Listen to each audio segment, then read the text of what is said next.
Yes. तो welcome back everybody. हम लोग सॉल्व कर रहे हैं मई 2025 का एफएम का पेपर।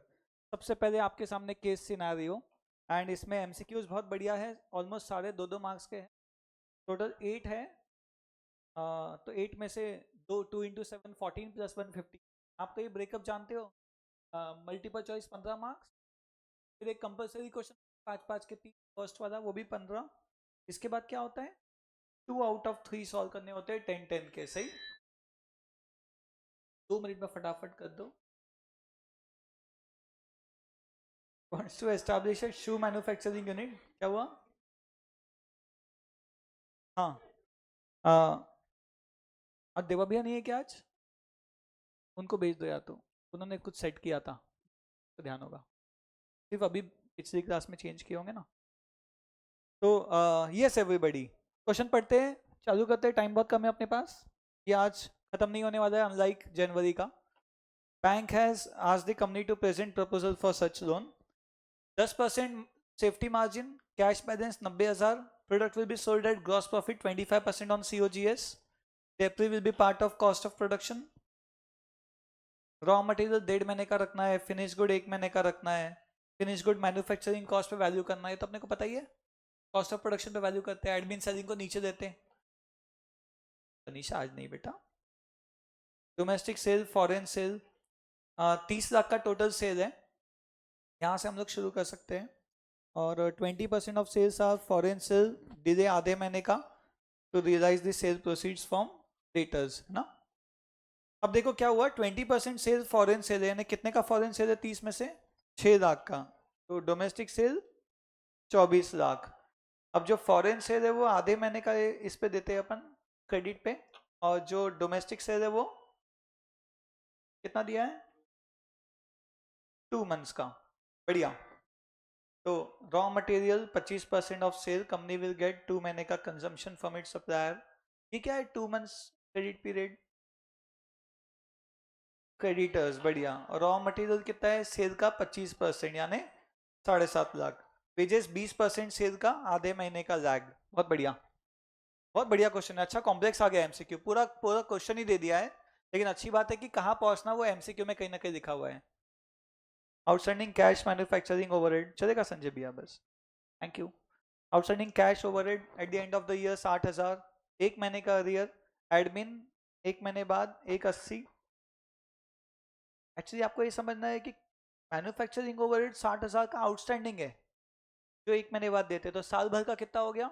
720। एडमिन 1 महीने का आउटस्टैंडिंग रहेगा, बट टोटल 180 है, तो 1 महीने का 15,000 होगा। ऊपर वाला 1 महीने का दिया, साल का निकालना पड़ेगा, ये साल का दे दिया है, 1 महीने का निकालना पड़ेगा आउटस्टैंडिंग के लिए। Sales promotion 90,000 paid quarterly in advance. Proposal on cash cost basis. कुछ नहीं, हमें बस वो वर्किंग बनाने की है। कौन सी वर्किंग बनाएंगे बताओ? पहले मटेरियल कितना लग रहा है बता दो।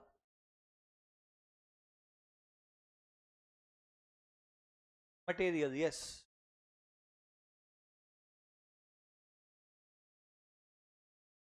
हाँ, raw material consumption 25% of sale, 30 lakh का 25% कितना आ रहा है? कितना? 7.5 लाख। अब वेजेस ढूंढो।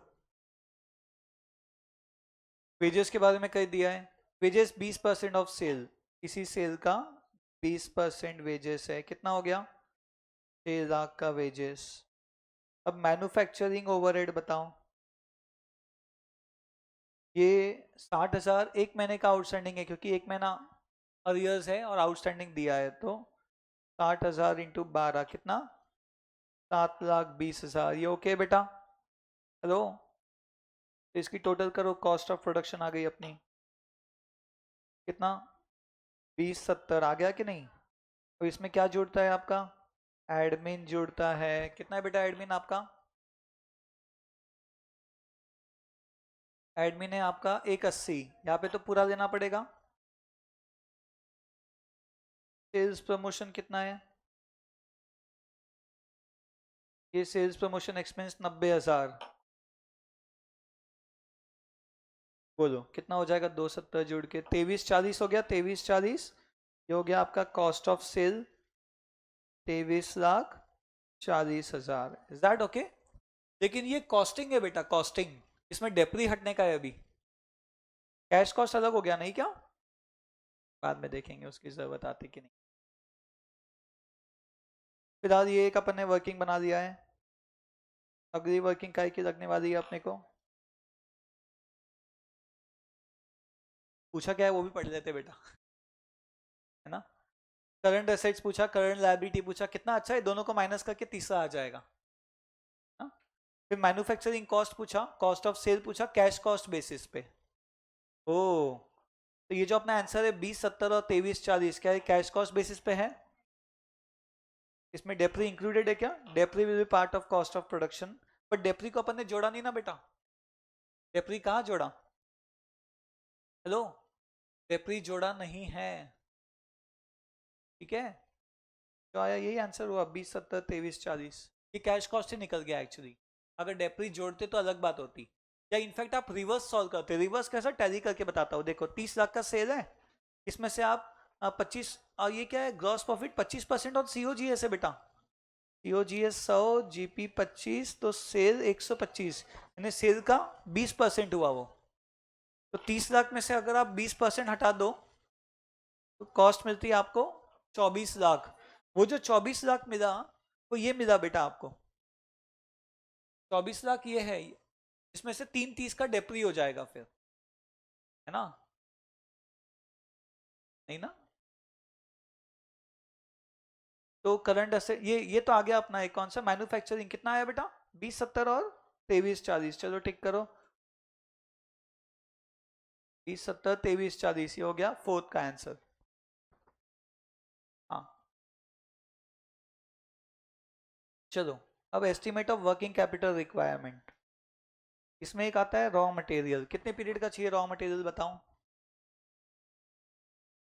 1.5 महीना of consumption, total consumption 7.5 lakh, तो 7.5 लाख का 1.5 महीने का लो, 1.5 महीने का चाहिए ना, कितना आ रहा है, 93,750। रॉ मटेरियल के बाद फिनिश गुड्स भी आएगा, फिनिश गुड कितने पीरियड का बोला उसने, 1 महीने का। फिनिश गुड काय पे वैल्यू होगा, सीओपी पे होगा, कितना आ रहा है देखो, 20, 70 पे 1 महीने का, 172, 500, बहुत बढ़िया। मेकअप पेपर अच्छा है, आप लोग ये बना के जा रहे हो, बहुत नई चीजें आ रही है इस पेपर में, टेंशन की बात नहीं है। डेटर, अब डेटर बेटा दो टाइप की सेल है आपकी, 30 लाख की टोटल सेल है ना,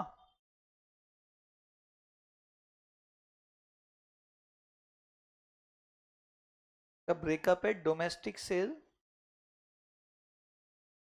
80%, 24 लाख, और फॉरेन सेल 20% है ना, सही है, 6 लाख। फॉरेन सेल कितने दिन का उधारी दिया है, आधे महीने का, और डोमेस्टिक वालों को 2 महीने का, तो इंटू 2/12, समझ रहा है क्या, डेटर हो जाएंगे 24 लाख की जो डोमेस्टिक सेल है इंटू 2/12, और 6 लाख की फॉरेन सेल पे ½ 12, कितना आ रहा है, बहुत बढ़िया, मजा आया है पेपर में, कितना, कितना, ये कितना आया ये,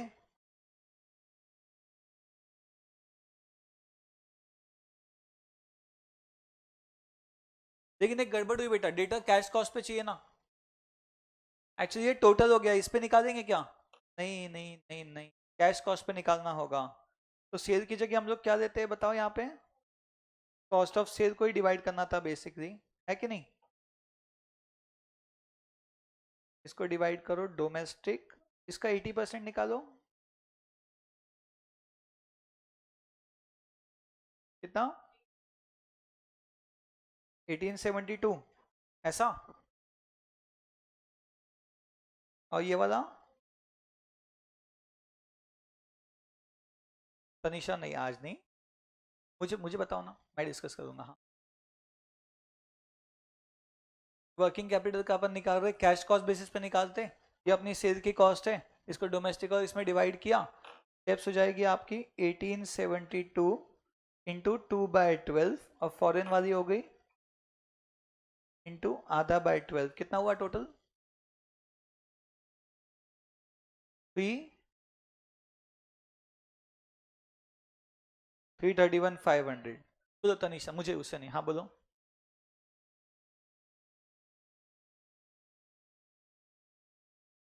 80 और 20 किया ना बेटा, ये हो गया आपका 80% और ये हो गया आपका 20%। ये ओके है कि नहीं?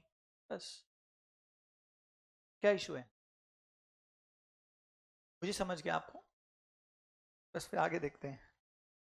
डेटर, कैश कितना मेंटेन करने बोला उसने? कैश ऊपर में कहीं तो भी लिखा हुआ था स्टार्टिंग में, 90,000। अच्छा, कंटीजेंसी करंट असेट है कि करंट लायबिलिटी है? टाइम पास मत करो, दोनों में नहीं आता, आखिरी में जोड़ते हैं ना। और एक सेल्स प्रमोशन एडवांस में है बेटा, paid quarterly in advance, advance sales promotion में प्रीपेड हो गया। बोलो एडवांस क्या लिख दिया है, हैंडराइटिंग तो देखो यार। एडवांस सेल्स, थैंक यू बेटा, थैंक यू। हाँ, ये हो जाएगा। कितना है सेल्स प्रमोशन? 90,000 क्वार्टरली आउटस्टैंडिंग, यानी कि 22,500। और कुछ बचा क्या आइटम? नहीं, तो करंट असेट्स की टोटल कर दो।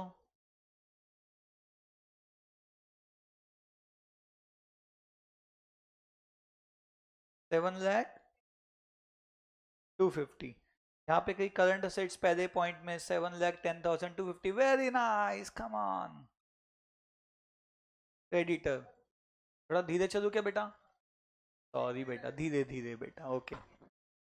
क्रेडिटर मैं भी तो लिख रहा यार। अच्छा, मैं फास्ट लिखता हूँ एक्चुअली, पता है क्या, ये एप्पल पेंसिल में ना फ्रिक्शन नहीं है, आपके इसमें फ्रिक्शन है, सही बात है, उसके कारण फर्क पड़ रहा है स्पीड का। अब मुझे मार्क्स की चिंता नहीं है अब, आपको रहेगी तो हाँ। अब मैं लाइन वाइन नहीं मार, मतलब आप लोग ये लाइन वाइन बनाते हो ना, बहुत टाइम जाता है उसमें तो, यस। हाँ, क्रेडिटर, मेरा पूरा ध्यान इस पे है। और आपका सारांश? हाँ, क्रेडिटर, क्रेडिटर, क्रेडिटर, धीरे धीरे, क्रेडिटर।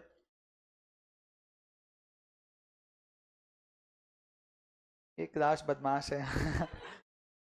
बढ़िया, बहुत कुछ सीख के जा रहा हूँ मैं यहाँ से। कुछ टिप्स नहीं दूंगा, टिप्स लेके जाऊंगा, हाँ बेटा। चलो, तो हाँ, नहीं कहाँ, मैं वो ढूंढ रहा हूँ, कहीं तो भी लिखा हुआ था ना, धीरे ढूंढ रहा हूँ इसलिए। तो मैंने कहा सप्लायर ने अपने को क्रेडिट दिया, तो जितना कंजम्पशन है उतना ही परचेस होगा। और 2 महीने के है ना, कितना? 7.5 लाख इंटू 2/12 कितना होता है? कितना? 1,25। और कुछ आउटस्टैंडिंग है?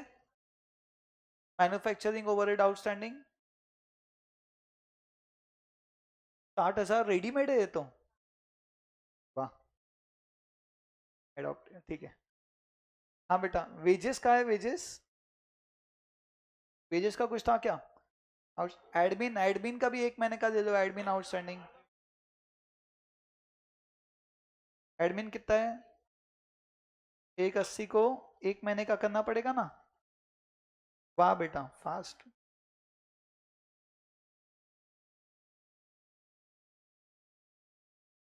वेजेस आउटस्टैंडिंग, तो वेजेस किधर है?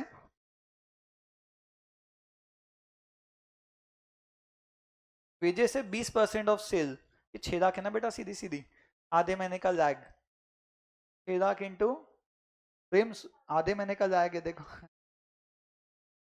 इन्हें 9 की जगह, हाँ क्या, 6 लाख इंटू आधा/12 कितना आया? 25,000। जगह की कमी।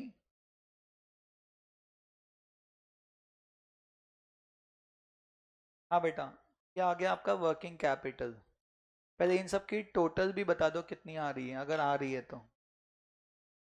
कितना? 2,25 है ना? ये है क्या यहाँ पे करंट लायबिलिटी में? 2,25 समझ रहा है क्या? बहुत बढ़िया। माइनस करके कितना आया? 4। सही है। कंटीजेंसी बोला क्या कुछ? 10% मार्जिन,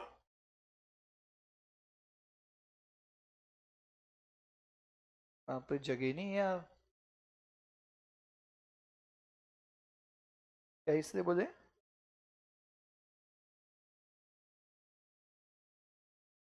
हाँ बेटा, 10% कंटीजेंसी जोड़ने के बाद 5,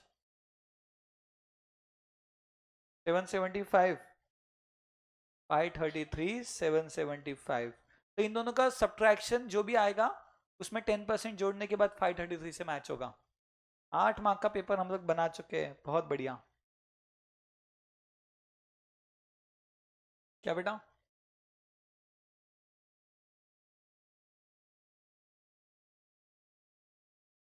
यस बेटा, बिल्कुल आराम से, एक ही तो चीज मांगी हो आपने।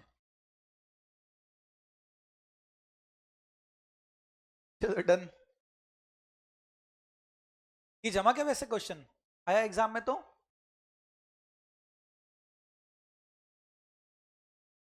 कुछ तो करके आएंगे ऐसा। हाँ ये डन बेटा, सबका वर्किंग लिखना हो गया है? हेलो, हो गया है क्या? चलो, total estimated finish goods inventory, finish goods का इन्वेंट्री कितना है अपना? 172,500, सही है। ये देखो दो ऑप्शन में है। और total debtors on cash cost, debtors कितने आए? 331,500। पांचवे का सी, 10 मार्क हो गए। नेक्स्ट, छठवा थोड़ा टफ है, जमता है क्या देखो। डिविडेंड, उसने ना, मैंने चारों आंसर चेक किए उसके, इन्हें कोई बंदा कैसा भी लॉजिक लगा दे, चारों पॉसिबिलिटी के अलावा कुछ नहीं आएगा। लेकिन लेकिन चारों पॉसिबिलिटी आती है, कैसे बताता हूँ देखो। उसने क्या बोला? पे डिविडेंड ऑफ 2 नेक्स्ट ईयर, ये जो 2 रुपए नेक्स्ट ईयर देगा, डी नॉट है कि डी वन है? ये डी वन है कि डी नॉट है? हाँ, अब अगर आप डी नॉट से बनाओ तो दो आंसर आते हैं, और डी वन से बनाओ तो दो आंसर, चारों ऑप्शन में लिखे हुए हैं। और फिर ग्रोथ है उसका 8%, करंट प्राइस 51, फ्लोटेशन 1। तो बताओ, ये जो आप फॉर्मूले में लिखते हो कॉस्ट ऑफ इक्विटी निकालते टाइम पे, D one upon market price या नेट प्रोसीड जो भी लिखते प्लस ग्रोथ, तो ये नीचे में आप 50 लिखोगे कि 51? देखो, एक तो डिविडेंड में एक बार दो, ये जो उसने दिया ना 2 रुपए, इसको डी नॉट माना और नीचे 50 माना, तो एक आंसर है। दो के साथ 51 का एक आंसर है। फिर दो, इसको डी वन मानने के बाद 50, डी वन के साथ 51, ऐसे टोटल चारों आंसर दिया उसने एग्जैक्ट। जिसने बनाया बहुत सही बनाया। नहीं समझे मेरी बात?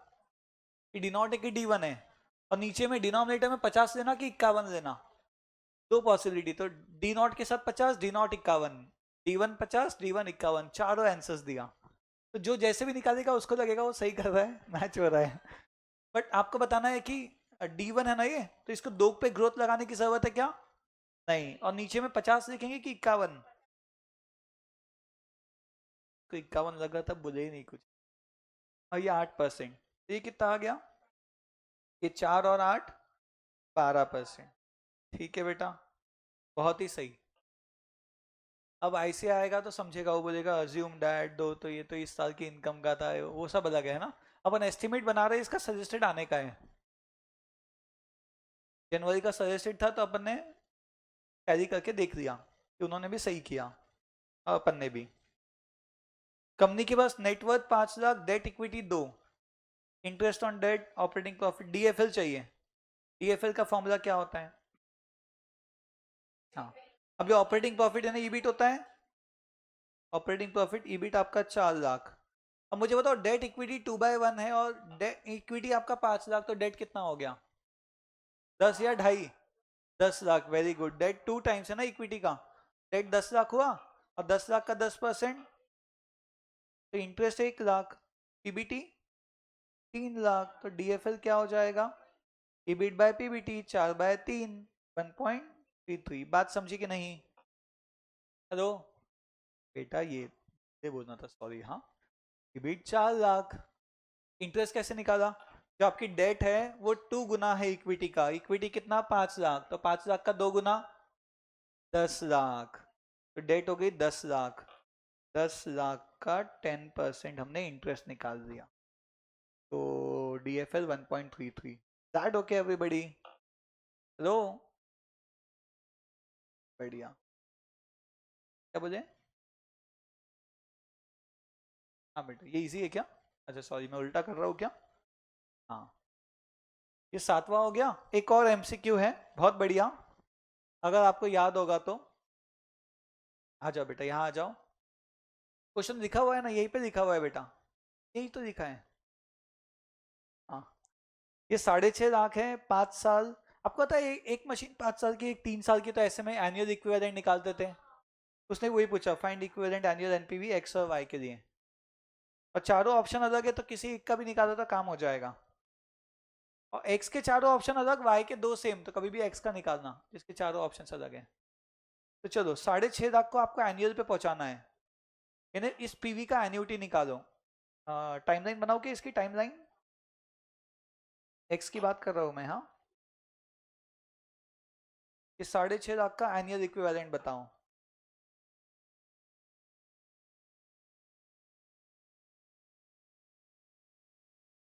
6.5 लाख डिवाइड बाय 5 साल का 3.791 कितना हो गया? 45।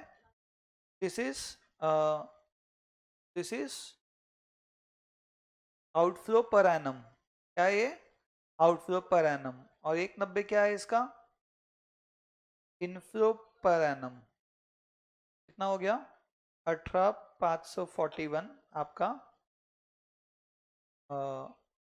Inflow per annum, net inflow per annum. NPV नहीं बोल, NPV net value per annum, NAV. NAV भी नहीं, 18,541 पर एनम। समझा क्या बेटा? वाई का निकालू कि जाने दू? देख लो वाई का भी, 780 डिवाइड बाय 3 साल की टोटल करो। 780 डिवाइड बाय 3 साल का PV factor, actually annuity into PV factor से पीवी आता है, तो पीवी को डिवाइड कर रहा हूँ पीवी एएफ से, तो एन्युटी लाने के लिए कितना? 3,13,631 माइनस 3.5 लाख की इनफ्लोज, तो कितना बचा ये? 36। समझा क्या? बढ़िया, बहुत ही सही बेटा, बहुत ही सही। ढाई करके कोई फायदा नहीं, बट 16 मार्क हो गए हैं। 15, सॉरी 15। यह अपना एमसीक्यू वाला पार्ट होता है खत्म।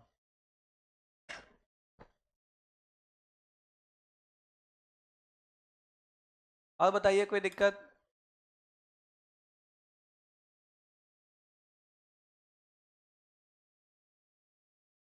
Done, everybody done? हेलो, आगे बढ़ने का कैसा है, ठीक लगा कि क्या?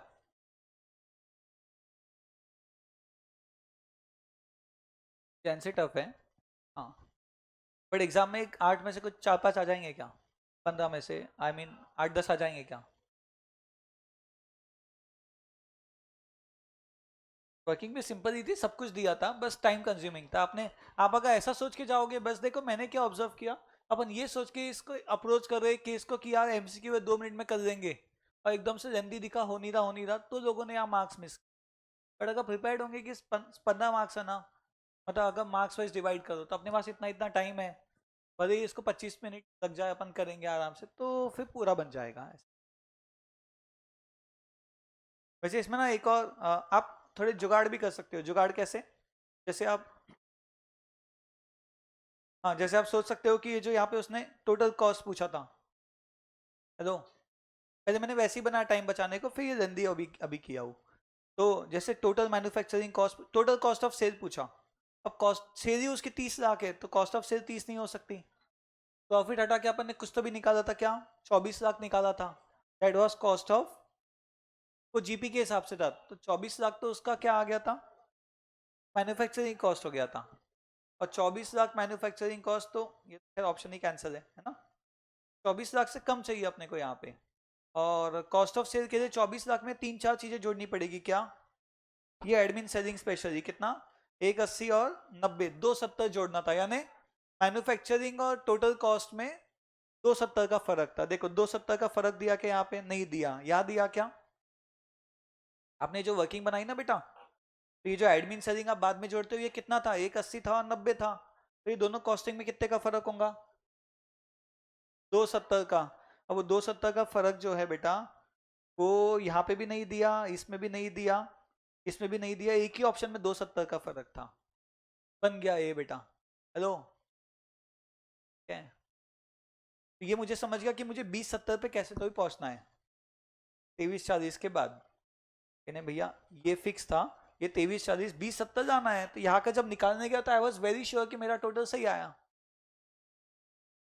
क्योंकि ऑप्शन उसी पे टिक करना है। समझ रहा है क्या? तो ऐसे जुगाड़ कई सारे हो रहे हैं, ठीक है। बट ये वाला बहुत ही बड़ी इसमें सब पॉसिबिलिटी दिया उसने। खैर, आते अगले पे। बने बैलेंस शीट कंप्लीट करने वाले अच्छे जमते हैं, देखो ये टोटल टैली बढ़िया, हाँ कुछ सेंस ऑफ सेटिस्फैक्शन आता है। अब इसमें अपने को दिया है फिक्स असेट और लॉन्ग टर्म डेट, तो बताओ। अच्छा, एक सबसे बड़ा ट्विस्ट जो यहाँ पे दिखा मुझे, GP was based on COGS, यानी जीपी सेल का परसेंटेज नहीं था। वाह, समझ गए, मैं बोलने वाला था मैं धीरे बोलूँ क्या, बट आपने सबने आंसर ही दे दिया, गुड। तो फिक्स असेट का कोई रेशियो दिख रहा है कि यहाँ पे fix to total 40%। Hello, fix to total यानी फिक्स असेट 40% टोटल का, तो बताओ ये कितना होगा? कितना? 30 लाख। कैसे किया? 12 लाख डिवाइड बाय 40%, क्या 30 लाख निकाल पाए आप लोग? ये 30 तो ये भी 30, बहुत बढ़िया, ये पॉइंट हो गया। Fix asset turnover based on sale 3 गुना, यानी सेल्स कितनी होगी आपकी? 12 लाख का 3 गुना 36 लाख। मैं शॉर्टकट में कर रहा हूँ, पूरी स्टेप्स लिखो क्या बेटा? थैंक यू, मैं नहीं लिख। तो ये फिक्स एसेट का 3 गुना आपकी सेल से 36 लाख, ये ओके है क्या? बढ़िया। आप लिखो ना 12 लाख इंटू 3 लिखो ना आप, लिख दो क्या? कि क्या है, 5 सेकंड लगते लिखने को, फिर मैं 2 मिनट समझाता हूँ। सेल्स हो गई।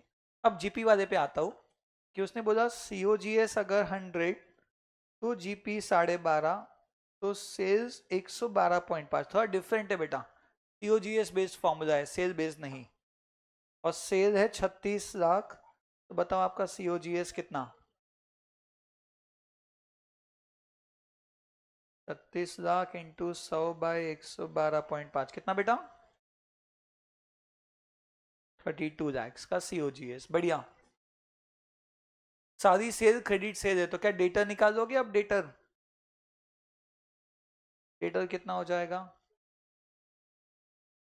36 लाख का डेटा कलेक्शन पीरियड 3 महीना, कितना आ गया? 9 लाख। डेटर के बाद अगला जो पॉइंट आता है, ये भी दे दो, प्रोप्राइटरी रेशियो 0.3125। बताओ आपके जो प्रोप्राइटर फंड, यानी कि प्रोप्राइटरी रेशियो मतलब इक्विटी बाय टोटल, सही, ये 0.3125, इक्विटी हो गया। टोटल 30 लैक्स इंटू 0.3125 कितना हो रहा है बताओ? 937,500, यहाँ जाके लिख दिया 937,500। Now this is your balancing figure, कितना आ रहा है? 562,500, हाँ या ना? हेलो, इससे भी ऐसे ही कुछ था, 562 है ना? चलो ये डन बेटा, लायबिलिटी साइड तो पूरा हो गया है। रॉ मटेरियल की कोई information? Finish good inventory holding period 0.75। अच्छा, रॉ का अलग दिया, फिनिश का अलग दिया। फिनिश गुड कितना है? क्या फॉर्मूला है finish good inventory holding period काय का निकालेंगे? सीओजीएस का, 0.75/12 इंटू सीओजीएस, सही बात है। कितना है सीओजीएस? 32 लाख। कितना हो गया फिनिश गुड बताओ? एग्जैक्ट 2 लाख आया।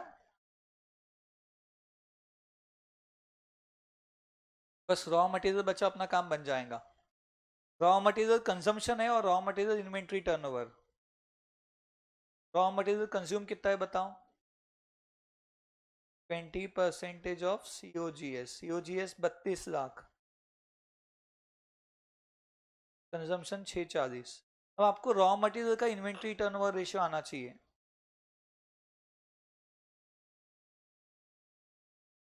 नहीं, ये रॉ मटेरियल कंजम्पशन से बनेगा, क्रेडिटर्स टर्नओवर बनता है क्रेडिट सेल पे, क्रेडिटर्स टर्नओवर क्रेडिट परचेज पे, है ना। फिनिश गुड बनता है COGS अपॉन, और रॉ मटेरियल बनता है raw material consume by average inventory. ऐसा क्योंकि आप क्या देख रहे हो कि भैया जितने भी महीने का आपको चाहिए वो कंजम्पशन के हिसाब से निकलता है ना। कंजम्पशन कितना है आपका, क्या इन्वेंट्री टर्नओवर कितना दिया, 4, 4 equal to consume 640 by average raw material. बताओ एवरेज रॉ मटेरियल कितना हुआ, 640 बाय 4, 160। यहाँ जाके मैं 160 लिख दूंगा। Now cash is my balancing figure, निकाल के बता दो। एक क्वेश्चन भी बन गया। कितना, 540। क्या हुआ, बस ये फॉर्मूला यहाँ पे नया है, आप चाहो तो मार्क कर सकते हो, रॉ मटेरियल इन्वेंट्री टर्नओवर। इसका टर्नओवर से कोई लेना देना नहीं है, इसका टर्नओवर रॉ मटेरियल के लिए है बेटा। मुझे तो क्रेडिटर टर्नओवर में ऊपर में कौन आता है, क्रेडिट परचेज। डेटा टर्नओवर में क्रेडिट सेल, सब अपने अपने हिसाब से जो जिससे निकलता है वही चीज वहां आ रही है।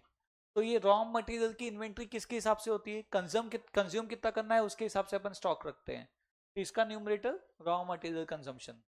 फिनिश गुड का हिसाब से रखते हैं कॉस्ट ऑफ गुड COGS के हिसाब से, तो COGS अपॉन, समझ रहा है क्या। अपनी कॉस्ट शीट का जो वो होता है ना, कॉस्ट शीट में नेक्स्ट प्रोसेस के पहले वो, मतलब जिस प्रोसेस में इन्वेंट्री यूज हो रही है उसके हिसाब से कैलकुलेशन है।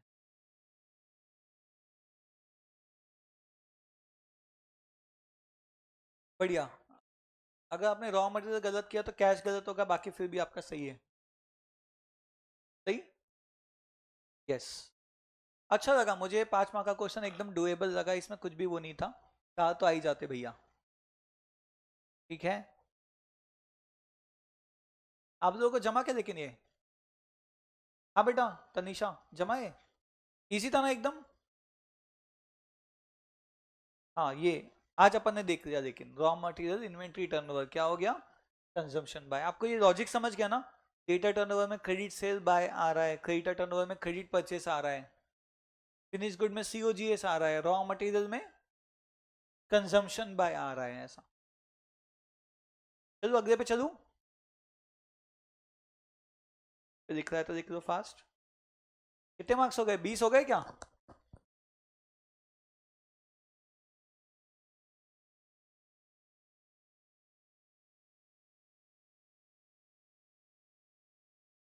हाँ बट वो कैसा है ना, मतलब वो बेसिक, मुझे बताओ। चलो रॉ मटेरियल का कंजम्पशन दिया है आपको, आप मुझे बताओ रॉ मटेरियल अगर आपको अ, काम करो,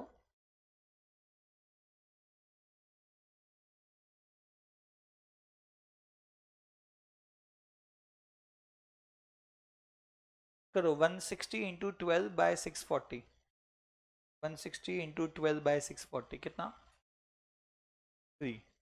कैसा है, आपको 3 महीने का रॉ मटेरियल रखना है, कितने महीने का, 3 महीने का, और ये आपका कंजम्पशन है। तो बताओ 3 महीने का काय पे निकालते हैं आप, कंजम्पशन पे।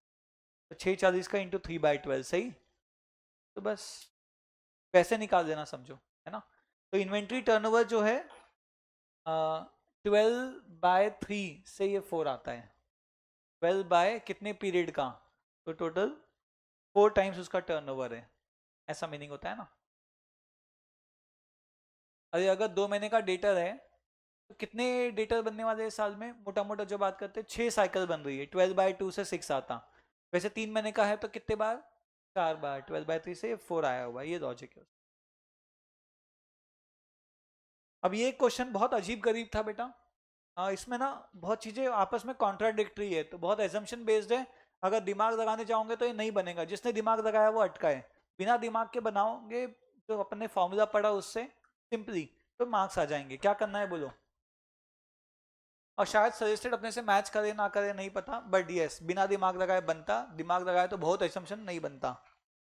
Why Limited produces energy drinks in different flavors due to high demand of its product। देखो उसने दिया रिटर्न ऑन अर्निंग्स कितना है, 25%, ये अपना ROE हो गया, ROE 25%। कंपनी 60% रिटेन करती है, क्या यहाँ से आप ग्रोथ निकाल सकते हो? ग्रोथ है ना, ग्रोथ कैसे निकलती बताओ? जी का फॉर्मूला होता है बी इंटू आर, हाँ या ना? जी है, लिखो मत, बी इंटू आर। बी है रिटेंशन, आर है रिटर्न ऑन इक्विटी। कितना आ गया? इसकी एग्जिस्टिंग ग्रोथ, ग्रोथ 15 है, एग्जिस्टिंग ग्रोथ 15। चलो मैं लिख देता हूँ जानबूझ के, लिख के कंफ्यूजन बढ़ेगा एक्चुअली, नहीं बताता तो अच्छा रहता, but you should know. 60% into 25%। मुझे बस एक बात बताओ, पूछता हूँ, P ratio 8, EPS 10, P ratio का फॉर्मूला क्या होता है? MPS by EPS. ये कितना दिया है? 8। तो एमपीएस कैसे आएगा? EPS into P ratio. 80 आ गया एमपीएस, बढ़िया हो गया। पहले पे आते हैं, what will be retention ratio, यानी रिटेंशन रेशियो ही पूछा है। हेलो, रिटेंशन रेशियो को कैसे रिप्रेजेंट करते हैं फॉर्मूले में? गॉर्डन, बी से, ये जो बी है वही तो रिटेंशन रेशियो है, हाँ या ना? अब वो निकालने बोला है, नया पॉइंट है ना, वो निकालने बोला है, तो क्या बी बदलने वाला है अपना? है ना, बी बदलेगा तो क्या ग्रोथ बदलेगा? तो ग्रोथ को 15 पकड़ पाऊंगा क्या? वेरी गुड, बस ये समझना था। व्हाट विल बी रिटेंशन, अगर पीई को 12 करना है, अगर पीई आपका 12 हो जाएगा, पीई कितना हो जाएगा? 12, तो मार्केट प्राइस कितना हो जाएगा? क्योंकि अर्निंग तो सेम रहने वाली है, आप यहाँ जो भी चेंजेस करो बाट अर्निंग तो वही है ना बेटा, 10। तो मार्केट प्राइस कितना आ रहा है बताओ? Market price 120। अब मुझे बताओ इसके हिसाब से फॉर्मूला क्या था अपना पढ़ा हुआ गॉर्डन का? Value of firm is E1 into 1 minus B upon K E minus जी। जी की जगह बी आर लिखते थे, याद है क्या? बढ़िया। वैल्यू कितनी है आपकी? 120। बस ये क्वेश्चन है जो अपने, जो आप लोग बाद में सजेस्टेड से चेक विथ सजेस्टेड, बाकी इतनी चिंता नहीं है। अभी सजेस्टेड आने का एक बार क्रॉस चेक बाद में किया जाएगा। फिलहाल अर्निंग्स कितना है? अर्निंग्स 10, रिटेंशन नहीं पता। केई कितना है? केई, ओ केई उसने खुद बोला expected rate of return for investor 20, यानी केई कितना? 20। बी आर का बी नहीं पता, क्या आर आपको 25% पता है? हेलो, आर ओ 25 पता है ना बेटा? B into R is G, B retention, ध्यान आया कि नहीं? और R R O, 120 into 0.2 minus 0.25 B, 10 into 1 minus B. तो सॉल्व करो, 4 minus 30 B equal to 10 minus 10 B, भैया 14 इक्वल टू 20 बी, 14 बाय 20 आ गया बी, यानी कि 0.7। therefore retention is 70%। खत्म पहला। रिटेंशन कितना आ गया बेटा? 70%। जमा नहीं जमा? हेलो, अब क्या हुआ ना बेटा, एक फॉर्मूला है केई का जो 100 बाय पीई से आता है, वो उसको नहीं छेड़ रहे अपन, गिवन डेटा पे लिख रहे, वो उसका कॉन्ट्राडिक्टरी है। वो उसका पीई और केई दोनों एक साथ नहीं देते बेटा कभी, वो दोनों एक दूसरे के रेसिप्रोकल होते हैं। 100/12 करके ये आना चाहिए, वो नहीं आ रहा है, ये उसका कॉन्ट्राडिक्शन है। समझ रहा है क्या? इसलिए बहुत एजम्पशन वगैरह पे बेस्ड है, तो दिमाग नहीं लगाएंगे। ये हो गया दिमाग, है ना, बिना लगाए आ रहा है, दिमाग लगाने गए तो नहीं। समझा क्या पॉइंट क्या बोला? 100/पी रेशियो से के ही टैली होना चाहिए, दोनों उसने देके रखा। वो 12 दिया ना पी, 100/12 करो तो कितना आता है? 8 पॉइंट कुछ आ रहा है, 8.33 है, बट उसने 20 देके रखा। अब वो खुद ही बोल रहा है दोनों अलग है, अपन क्या करेंगे? ठीक है भैया, कोई बात नहीं, हमने यूज कर दिया बराबर। ठीक है, थर्ड वाला, will there be any change in retention if company wants to maintain P ratio to 10? अगर P 10 यूज करना चाहे तो फॉर्मूला हो जाएगा, MPS आ जाएगा 10 इंटू 10, कितना? 100, MPS 100 हो जाएगा। और फिर से एक्सपेक्टेड रेट 17.5। वाह, इन्हें वो कह रहा है जमे तो दोनों जमेंगे तुमको, नहीं तो एक भी नहीं। हाँ,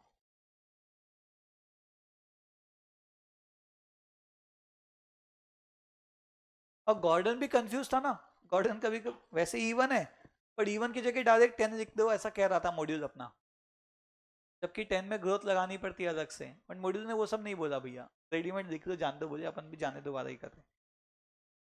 वैल्यू कितनी? 100 10 इंटू 1 माइनस बी, के कितना, के 17.5 दिया ना, माइनस बी आर, बी नहीं पता, आर ओ 25%, सही। 100 के पास ये आ गया 0.175 माइनस 0.25 बी,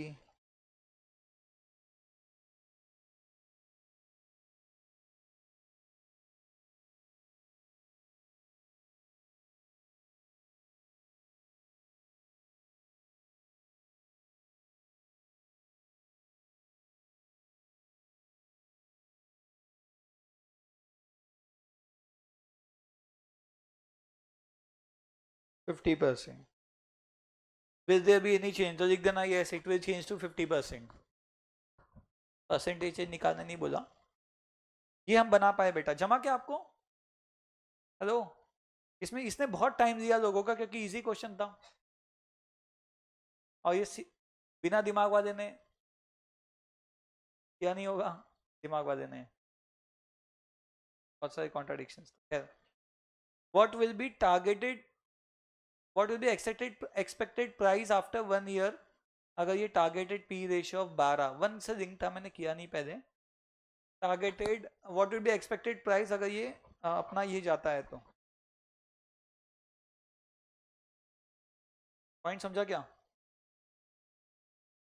मैंने बोला अगर ये पी ऐसा अचीव होता है 12 का, ये ऐसा सब अचीव होता है, तो शेयर का प्राइस क्या आ जाएगा। तो इसका ग्रोथ निकालो पहले, ग्रोथ, ग्रोथ का formula B into R. B मतलब रिटेंशन, 0.1 की बात कर रहा है वो, 0.1 अचीव हो गया, यानी रिटेंशन कितना है उसमें 70%, और ये 25%, कितना आ गया 17.5% का ग्रोथ है। Is that okay? हाँ ना?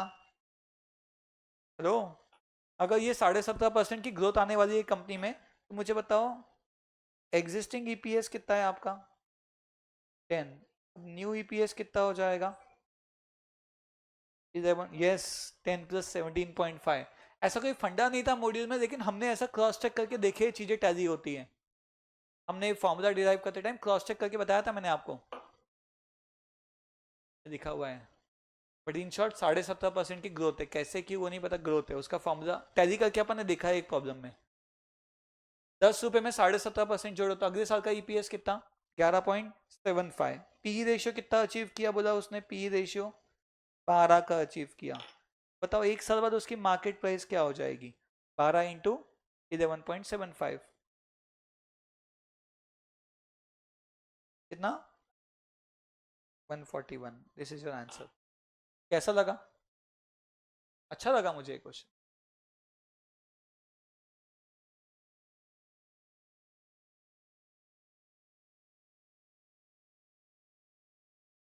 ठीक है,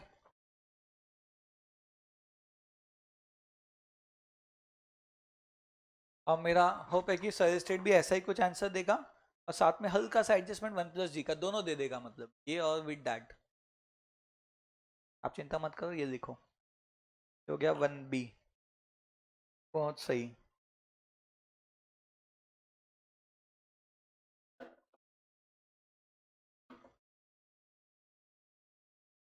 डन, एवरीबॉडी डन? कुछ तो बोलो यार, यस नो? आ जाओ वंशी पे, आ जाओ। सारांश लिखा क्या बेटा, कहाँ लिखा? अच्छा अगला कर रहे क्या, बढ़िया। इन्हें मैं स्लो चल रहा हूँ, हाँ। क्या फॉर्मूला लिखते लिखते हैं? अच्छा अच्छा, ऐसा है क्या? तावत देना मुझे 10 बार, कोई चिंता नहीं है। हाँ चलो कोई बात नहीं, ये देखो बेटा, पीवी रेशियो दिया, ऑपरेटिंग लेवरेज, फाइनेंशियल लेवरेज, एक ही फिगर दिया इंटरेस्ट का, तो इसके साथ डीएफएल यूज करेंगे तो अपना काम बन जाएगा। क्या फॉर्मूला था डीएफएल का बताओ? तो फॉर्मूले से भी निकलता और इनकम स्टेटमेंट में 100 और वो मान के भी निकलता, कैसे करूँ बोलो? इनकम स्टेटमेंट बनाने बोल रही है उसने,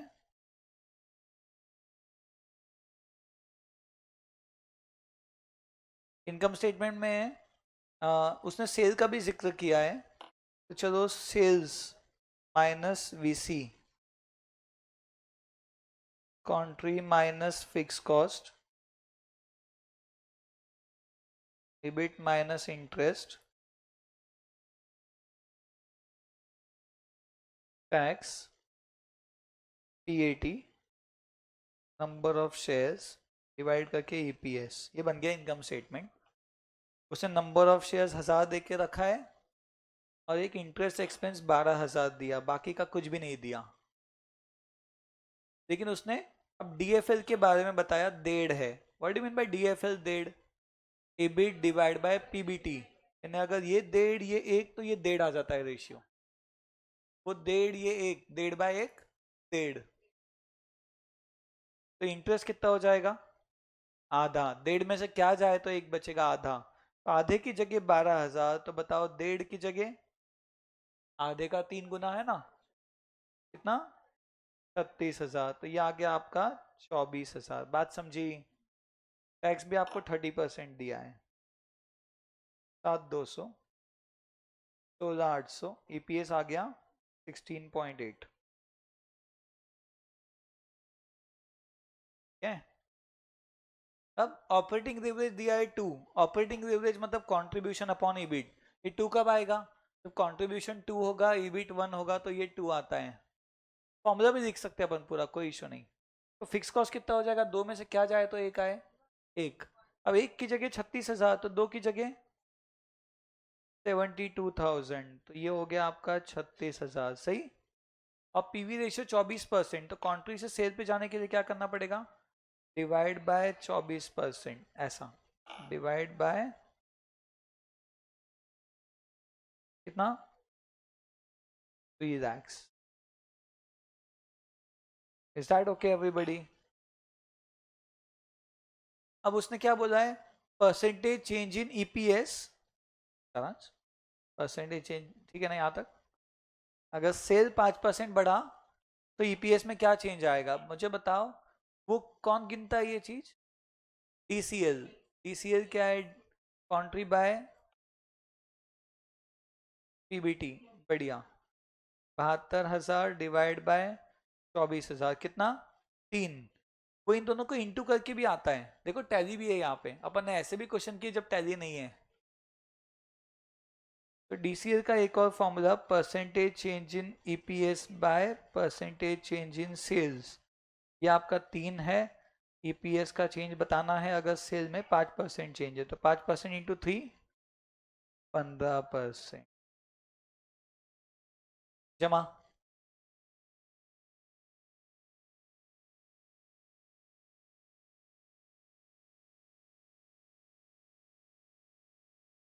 बढ़िया, बहुत बढ़िया। लिखते चलो बेटा, फास्ट लिखो। सिलेबस भी हो गया और पेपर भी सॉल्व हो गया। बढ़िया। और कुछ कुछ याद नहीं आया होगा तो कोई बात नहीं, आप जब पढ़ाई कर लोगे उसके बाद फिर से बना के देखना पेपर। बढ़िया, 4-5 पेपर करके जाओगे तो कॉन्फिडेंस बढ़िया होगा। कभी भी एक नया पॉइंट मिल जाता है, GP ऑन COGS, ऐसा कभी नहीं देखा अपन ने। बहाने देखना हो गया। चलो, लिखना हो गया सबका? ये कैसा लगा क्वेश्चन? Easy, medium, tough? है ना? मीडियम। चलो आ जाओ नेक्स्ट पे। हाँ बेटा, एकदम से जज्बात बदलने वाले हैं। देखो कैसा है बेटा, ये क्वेश्चन 8 मार्क्स का है, ठीक है? तो कैसा है? 1 मार्क का कॉस्ट ऑफ इक्विटी है, क्योंकि बहुत इजी दिया। क्या है कॉस्ट ऑफ इक्विटी का फॉर्मूला? ये दिया बेटा, मैं ये पढ़ के सीधा ये ढूंढता हूँ कहीं पे कुछ बीटा दिख रहा है क्या? RF plus beta into RM minus RF। Risk free कितना है? 14%। बीटा 1.2। ये 19 माइनस 14 करना है, जबकि जनवरी का बनाया था तो उसमें ये फिगर रेडीमेड दिया हुआ था, याद है? तो ये 1.2 इंटू 5, 6, 6 और 14, 20% आ गया। 1 मार्क हो गया बेटा, ठीक है?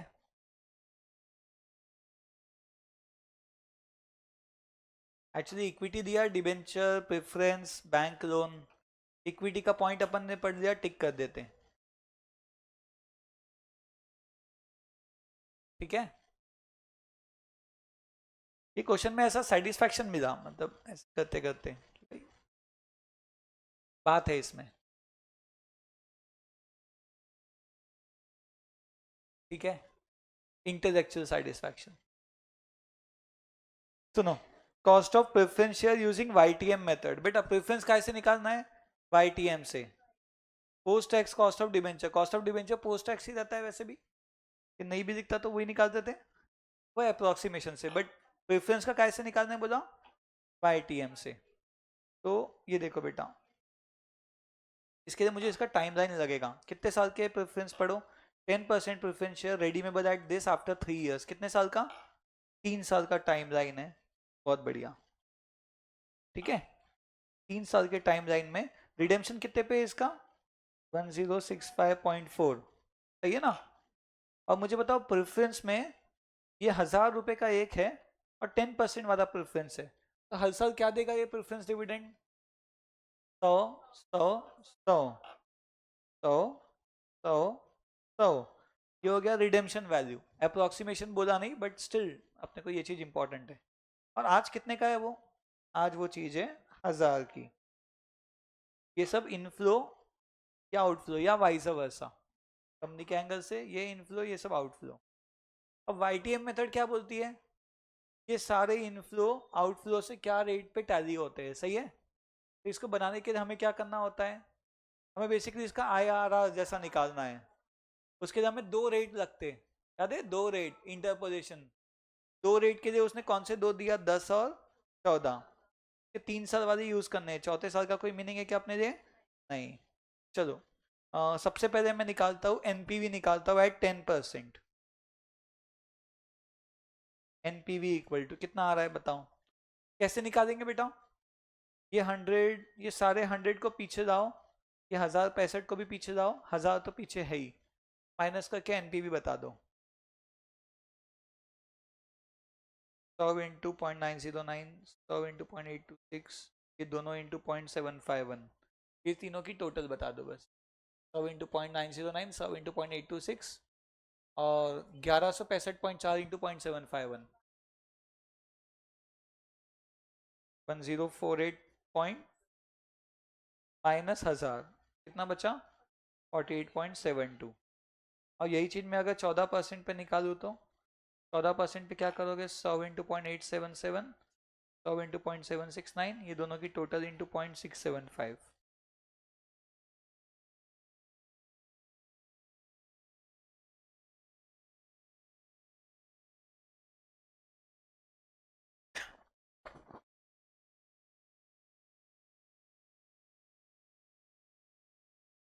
नाइन 51 पॉइंट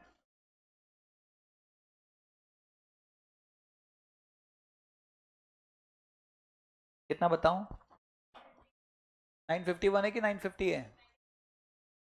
951.25 माइनस 1000 कितना आ गया? नेगेटिव 48.75। Is that okay? फिर हम लोग वो उसमें वो बनाते ना कि भैया 10% पे 48.72, 14 पे 48.75 नेगेटिव, ये देखो एग्जैक्ट सेम है। तो ये जीरो कौन से रेट पे आएगा, याद है क्या? तो हम बोलते हैं इसकी, वैसे तो दिख ही रहा है 12 आ जाएगा, एग्जैक्ट बीच में है, 12 आ जाएगा दिख रहा है, बट फिर भी हम क्या देखते हैं इन दोनों में गैप कितना है? का गैप है 97.47। ये गैप के लिए रेट डिफरेंस क्या है? 4%। हमें गैप कवर करनी है 48.72 की। For gap of 48.72 rate difference क्या? क्रॉस मल्टीप्लाई अपोजिट वालों को इनटू क्वेश्चन मार्क के अपोजिट वाले को डिवाइड, आ गया 2, 1.999 मतलब 2। तो इसका ये क्या हो गया? बेसिकली केपी क्या हो गया? 10 प्लस 2 यानी 12%। बढ़िया। पहले 1 मार्क हुआ, अब ये 2 मार्क, 3 मार्क हो गए इसके, खत्म। हाँ, नहीं देते भी है मिलता भी है। क्या प्रेफरेंस में? प्रेफरेंस में थोड़ी देते, डिबेंचर में देते। इसमें तो अपन आफ्टर टैक्स ही है ना, 100। डिबेंचर में यहाँ पे 70 दिया होता बेटा, ध्यान है क्या?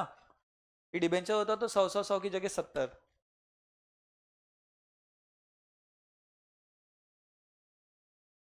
ये केपी आ गया, जमा के बेटा सारांश, अब ठीक है, थोड़ा फास्ट हो गया इसमें भी। लेकिन अब आता है अगला पॉइंट, अगर आप तैयार हो तो बेस्ट एडवाइस कि अब नेक्स्ट क्वेश्चन पे जाना चाहिए, पर ठीक है 20 मिनट का पार्ट है, अगले 5 मार्क्स। क्यों बताता हूं आपको, केडी कैसे निकालना है, अप्रोक्सीमेशन से। कैसे? अप्रोक्सीमेशन। सुनो कैडेंस को समझो बेटा, बने हो ना मेरे साथ? हेलो, बने हो? गए?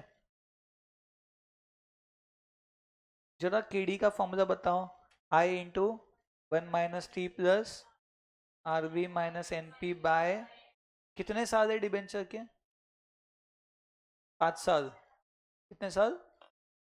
5 साल upon RB plus NP by 2 into 100। यहाँ 5 यहाँ 2, गलत तो नहीं कर रहा हूं?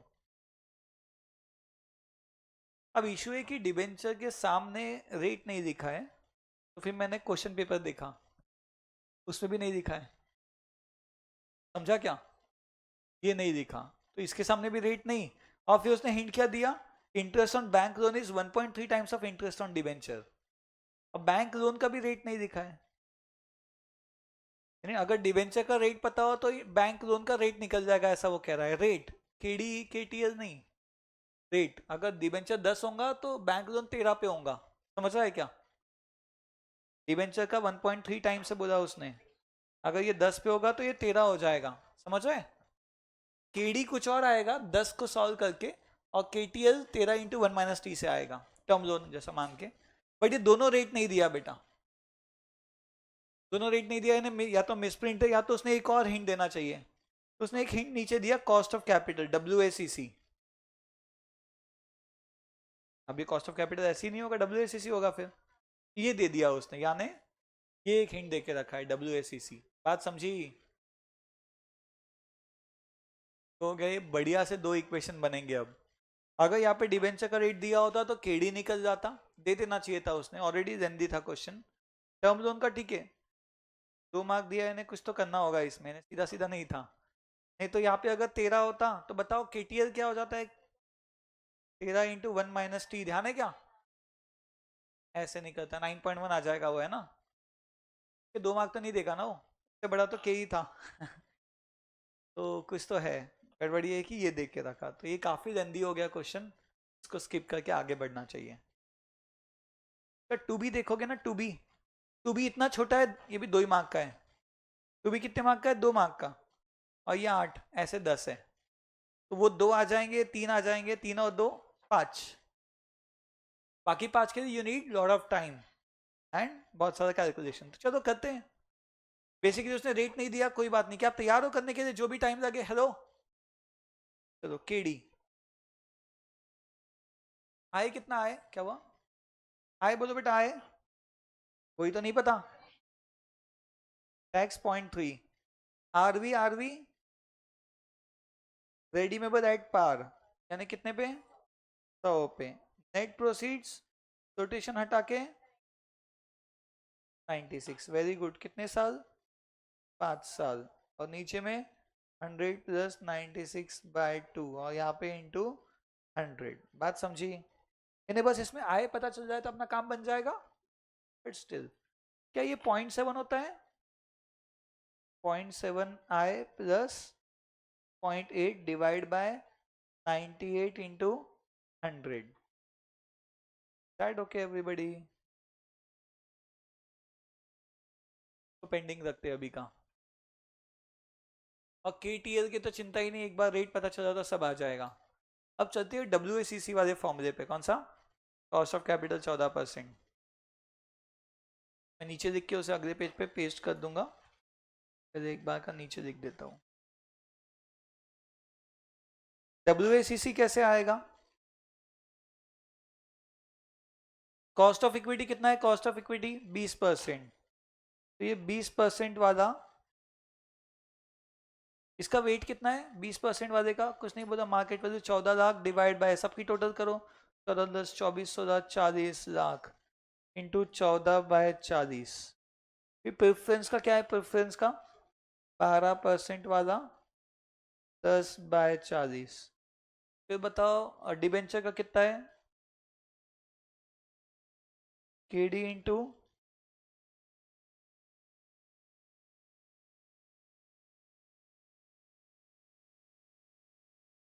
KD इंटू 9.6/40 और KTL इंटू 6.4/40। ये फंडा जमा के बेटा, ये फंडा। हेलो हेलो हेलो, क्या किया हमने यहाँ पे बेटा, ये मार्केट वैल्यू वेट लगा दिया, 14, 10, 9.6, 6.4।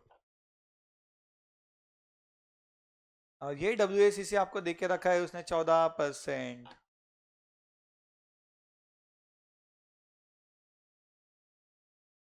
20 × 14 करो, 20 × 14 280।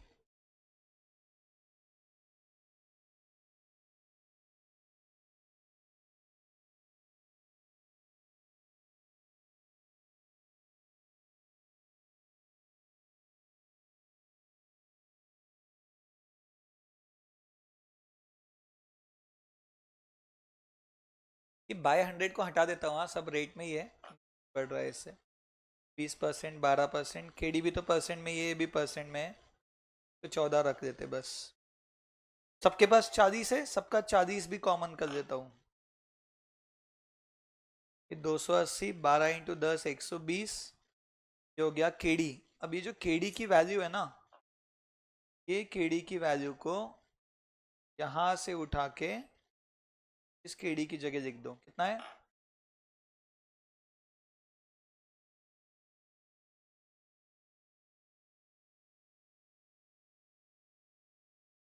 मैं तो बोलता हूँ ऊपर में ही ना एक और काम कर लो, इसको इंटू 100 भी कर लो।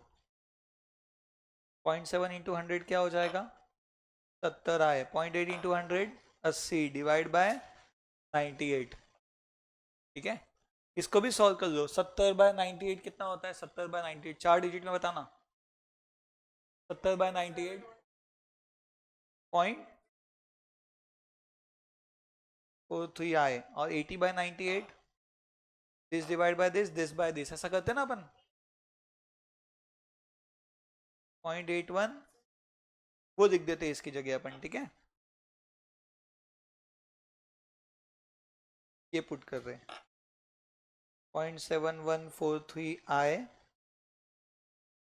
प्लस 0.8163 इंटू 9.6 करना बचा है। और KTL कैसे आएगा, KTL के लिए आपको समझना होगा,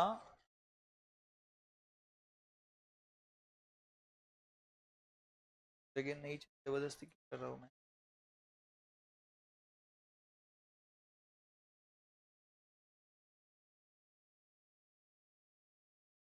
देखो बेटा, ये जो आय होता है ना, ये बेसिकली डिबेंचर का रेट होता है, which could be 10, but KD तो कुछ और आता है, क्योंकि 10 के साथ आफ्टर टैक्स भी हो रहा है और वो RV माइनस NP का भी गैप है।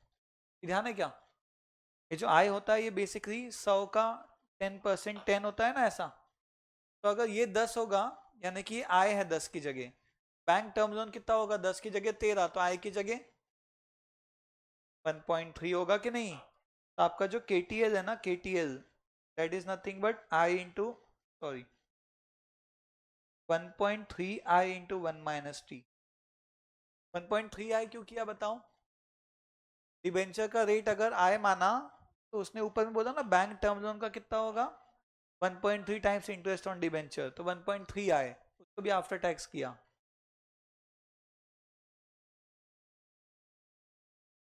9.1 आए, सॉरी 0.91 आए, आया क्या बेटा ये KTL, क्योंकि WACC में KTL लिखते 1.3 आया लिखा तो गलत हो जाएगा, आफ्टर टैक्स करना है ना उसे, सब कुछ आफ्टर टैक्स है उसमें WACC में। 0.91 आए, तो यहाँ लिख दिया मैंने 0.91 आए इंटू 6.4। अब ये 40 गया मेरा उड़ उड़ के इसके पास, 14 इंटू 40 280 प्लस 120 400 प्लस 9.6 दोनों से इंटू करो, 9.6 इंटू 0.7143, चार चार डिजिट में बताना है।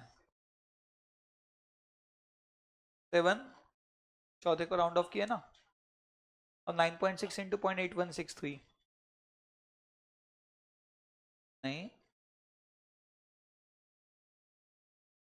7 पॉइंट और इनको इंटू करो 0.91 इंटू 6.4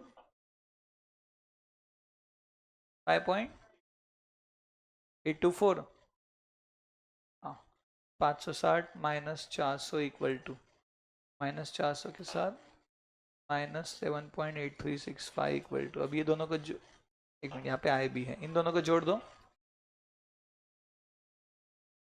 12.6813 आए। ये माइनस करके कितना आया 635। इनको डिवाइड करके आए कितना आ रहा है,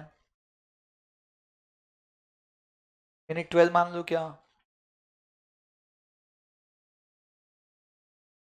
Therefore, rate of interest on debenture is 12%.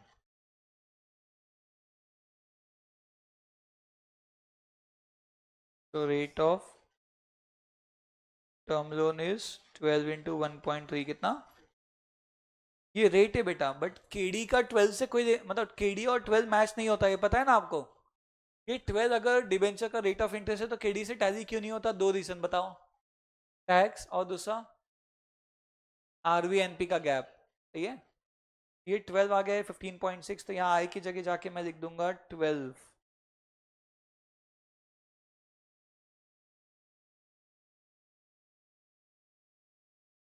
तो 12 प्लस 0.816 कितना आ रहा है केडी, कितना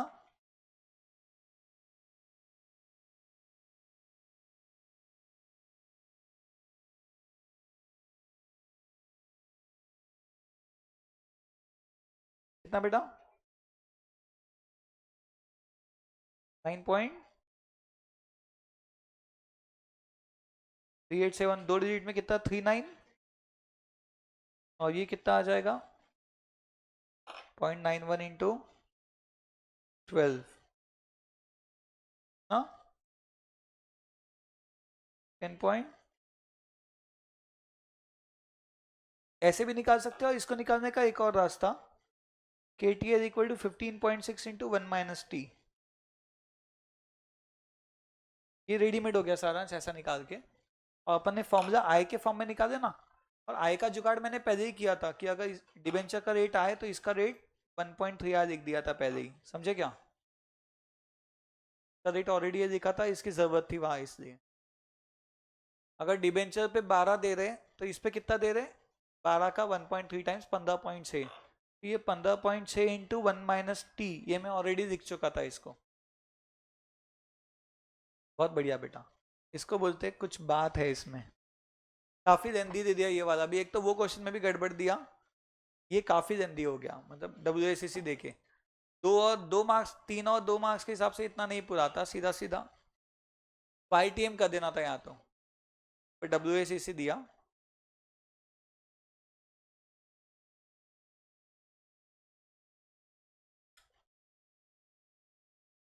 अच्छा सृष्टि ये ध्यान रखना, अगर केडी दिया है और रेट पूछा डिबेंचर का, प्रॉपर फॉर्मूला लगाना पड़ेगा, कोई रेट नहीं होगा।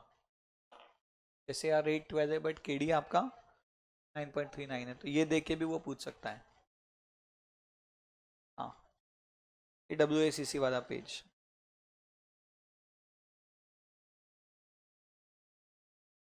बढ़िया बेटा बढ़िया। ये टफ है, मैं मानता हूँ काफी टफ है, SM इजी होगा। डन बेटा डन, आ जाओ नेक्स्ट पे आ जाओ। हाँ एक मिनट,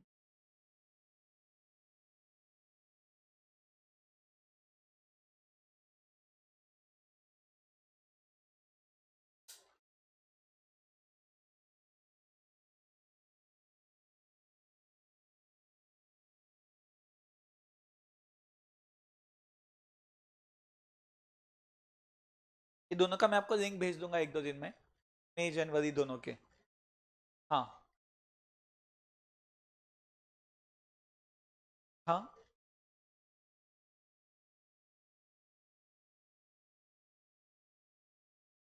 तो वीडियो की जरूरत नहीं, ये सब लिख लिया ना आपने।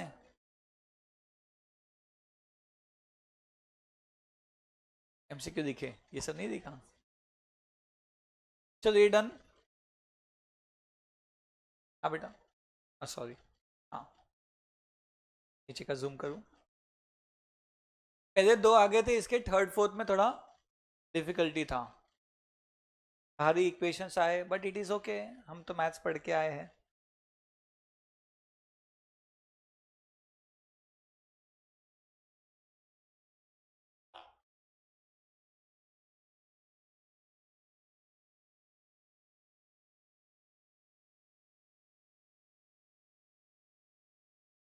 ठीक बेटा, ठीक। टू बी देख लो, टू बी ईपीएस दिया, आरओआई दिया, केई दिया, वॉल्टर याद है किसी को? वॉल्टर, वॉल्टर के हिसाब से मैक्सिमम मिनिमम कब आता है? जब डिविडेंड जीरो हो। मुझे बताओ कौन ज्यादा कमा रहा है? कंपनी 20 कमा रही, लोग 15 चाहते हैं, तो ऐसे केस में डिविडेंड कितना बांटना चाहिए? नहीं बांटना चाहिए, पूरा रिटेन करो।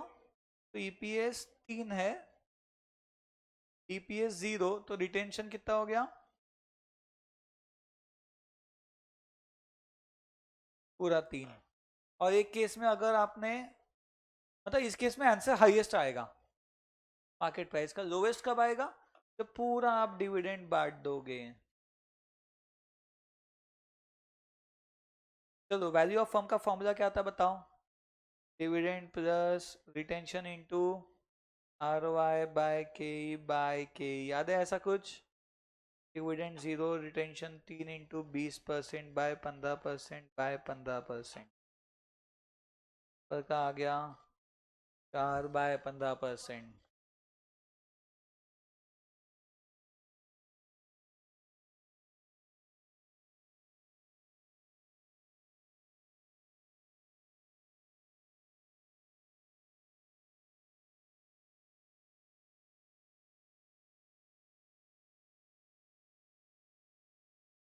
मैक्सिमम मिनिमम शेयर प्राइस ये हो गया, मैक्सिमम पॉसिबल शेयर प्राइस ये हो गया, मिनिमम इतना तो रहेगा ही।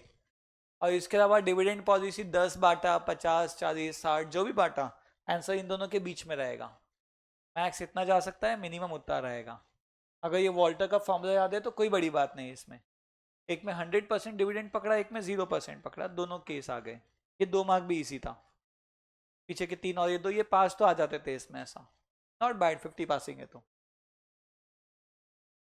बाकी में भी आप कुछ तो लिख के आओगे डिबेंचर वगैरह का, तो स्टेप एक आधा।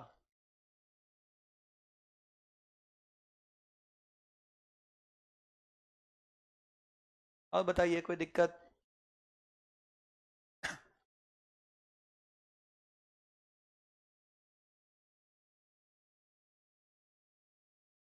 डन।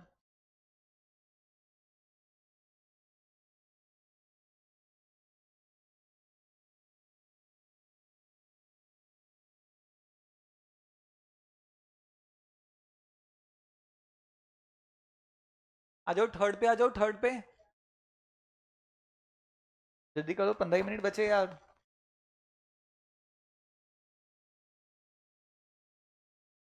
परसों करेंगे, बचा हुआ परसों करना है। एक देख लेते फिर। कब है टेस्ट? किसकी? टैक्स की, ओके ओके, बहुत बढ़िया। वाह, ताकत नहीं है क्या? ठीक है, थ्री वाला कर देते, 3A 3B रख देते परसों के लिए, ठीक है? 3A 3B रख देते परसों के लिए, इसमें मजा आने वाली है वैसे। और आते हैं हम लोग थ्योरी पे। व्हाट इज एजेंसी कॉस्ट बेटा? ये हमने हम आपने अपना शायद ऑलरेडी डिस्कस हुआ था मेरे ख्याल, but what is agency cost, ये नोट करो, रिगार्डिंग एजेंसी कॉस्ट। और समझो ये क्या होता है बेसिकली। एक कंपनी चलाने के लिए, कंपनी के मालिक कौन होते हैं? Share holders. लेकिन कंपनी चलाने के लिए वो रखते हैं एक एजेंट को, जिसका नाम होता है मैनेजर। कभी कभार कोई डिसीजन होती है तो मैनेजर गलत रह सकता है, जो शेयर होल्डर को फेवरेबल ना हो बट उसको हो, जैसे कि इस बार बोनस 1 महीने की जगह 4 महीने का बांटो, तो किसका फायदा? मैनेजर का, बट नुकसान किसका? शेयर होल्डर का। तो ये सबको बोलते हैं एजेंसी कॉस्ट। एजेंट को रख के कंपनी चलाने में एक एजेंसी कॉस्ट आती है। जब भी मैनेजर ओनर का कंफ्लिक्ट हो तो मैनेजर शायद खुद को प्रेफर करे रादर देन शेयर होल्डर, समझा? एंड डिबेंचर और दूसरा दूसरा एजेंसी कॉस्ट आता है जब debenture holder versus share holder होता है। कुछ चीजें जो डिबेंचर होल्डर को फेवर करेगी वो इसको नहीं करेगी, इक्विटी होल्डर को। जो इक्विटी को करेगी डिबेंचर को नहीं करेगी।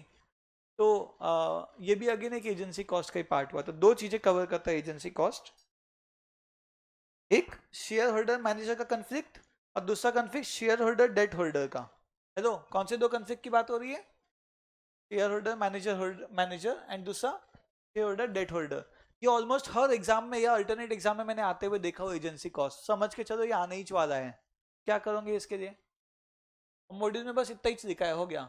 लेकिन आपको यहाँ मार्क्स देखो ना, 4 मार्क्स पूछ रहे, how can a company minimise agency cost? कैसे मिनिमाइज करेंगे बताओ? ये कॉस्ट मिनिमाइज करनी है। मान लो आप मालिक हो, आप शेयर होल्डर हो, मैनेजर कुछ गड़बड़ करेगा, आप मिनिमाइज कैसे करोगे?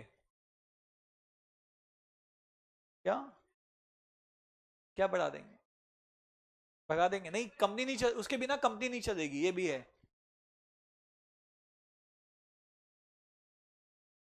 बेसिकली मॉनिटरिंग करोगे। एक आंसर क्या हुआ इसका? मॉनिटरिंग करो।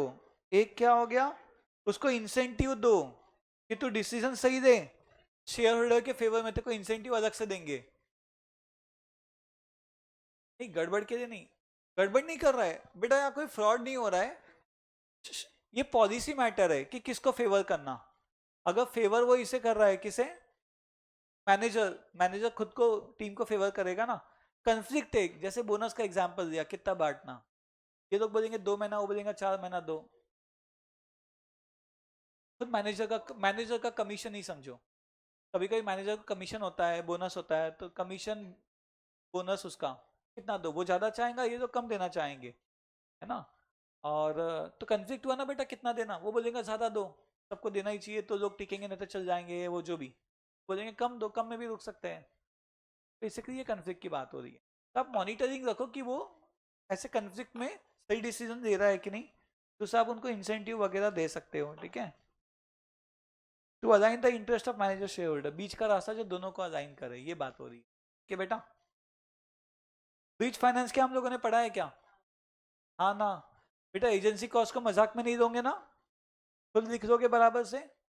ये चैप्टर का नाम है कैपिटल स्ट्रक्चर बेटा।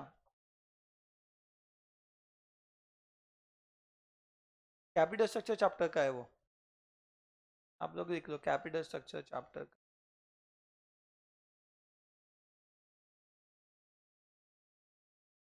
ये दिखा के दो, बोलो। Agency cost may affect capital structure of a firm. Two types of conflicts: shareholder manager, shareholder debt holder. Page number 5.28। कहीं तो नोट करके रख लो, वेरी इंपॉर्टेंट पॉइंट, ऑलमोस्ट हर बार आता है, इस बार आपको भी आने ही वाला है, मैं बोल रहा हूँ। ये दो मेजर कन्फ्लिक्ट है ऐसा। मैं दिया इतना ही बेटा, बाकी कुछ भी नहीं दिया, खत्म हो गया उसका, बस इतना ही दिया। तो फिर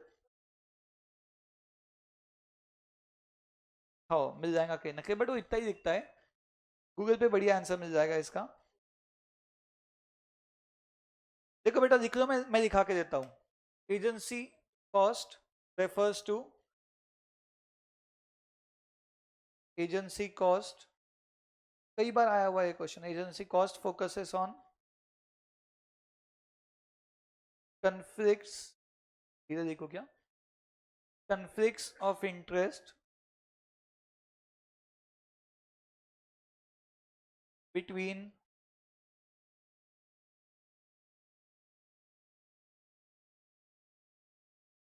shareholders and managers।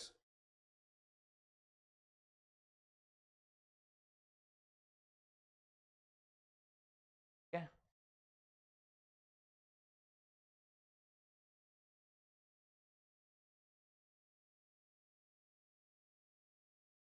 ये टाइप भी लिख दिए ना अपन ने।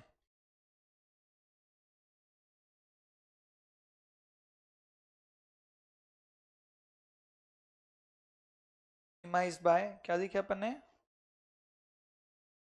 मॉनिटरिंग लिखा भी नहीं है मॉड्यूल में, बस इन्होंने पूछ भी दिया। मॉनिटरिंग, इंसेंटिव्स, जैसे एक हो गया डेट कोविनेंट। कोविनेंट मतलब क्या है? डेट एग्रीमेंट, सही। एक हो गया corporate governance.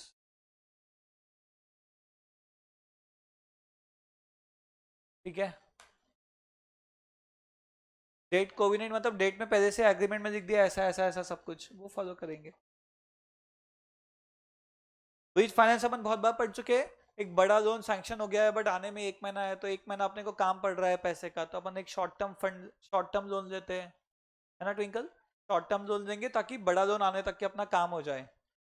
That is bridge finance. बड़े लोन आने तक के शॉर्ट टर्म लोन लिया जा रहा है।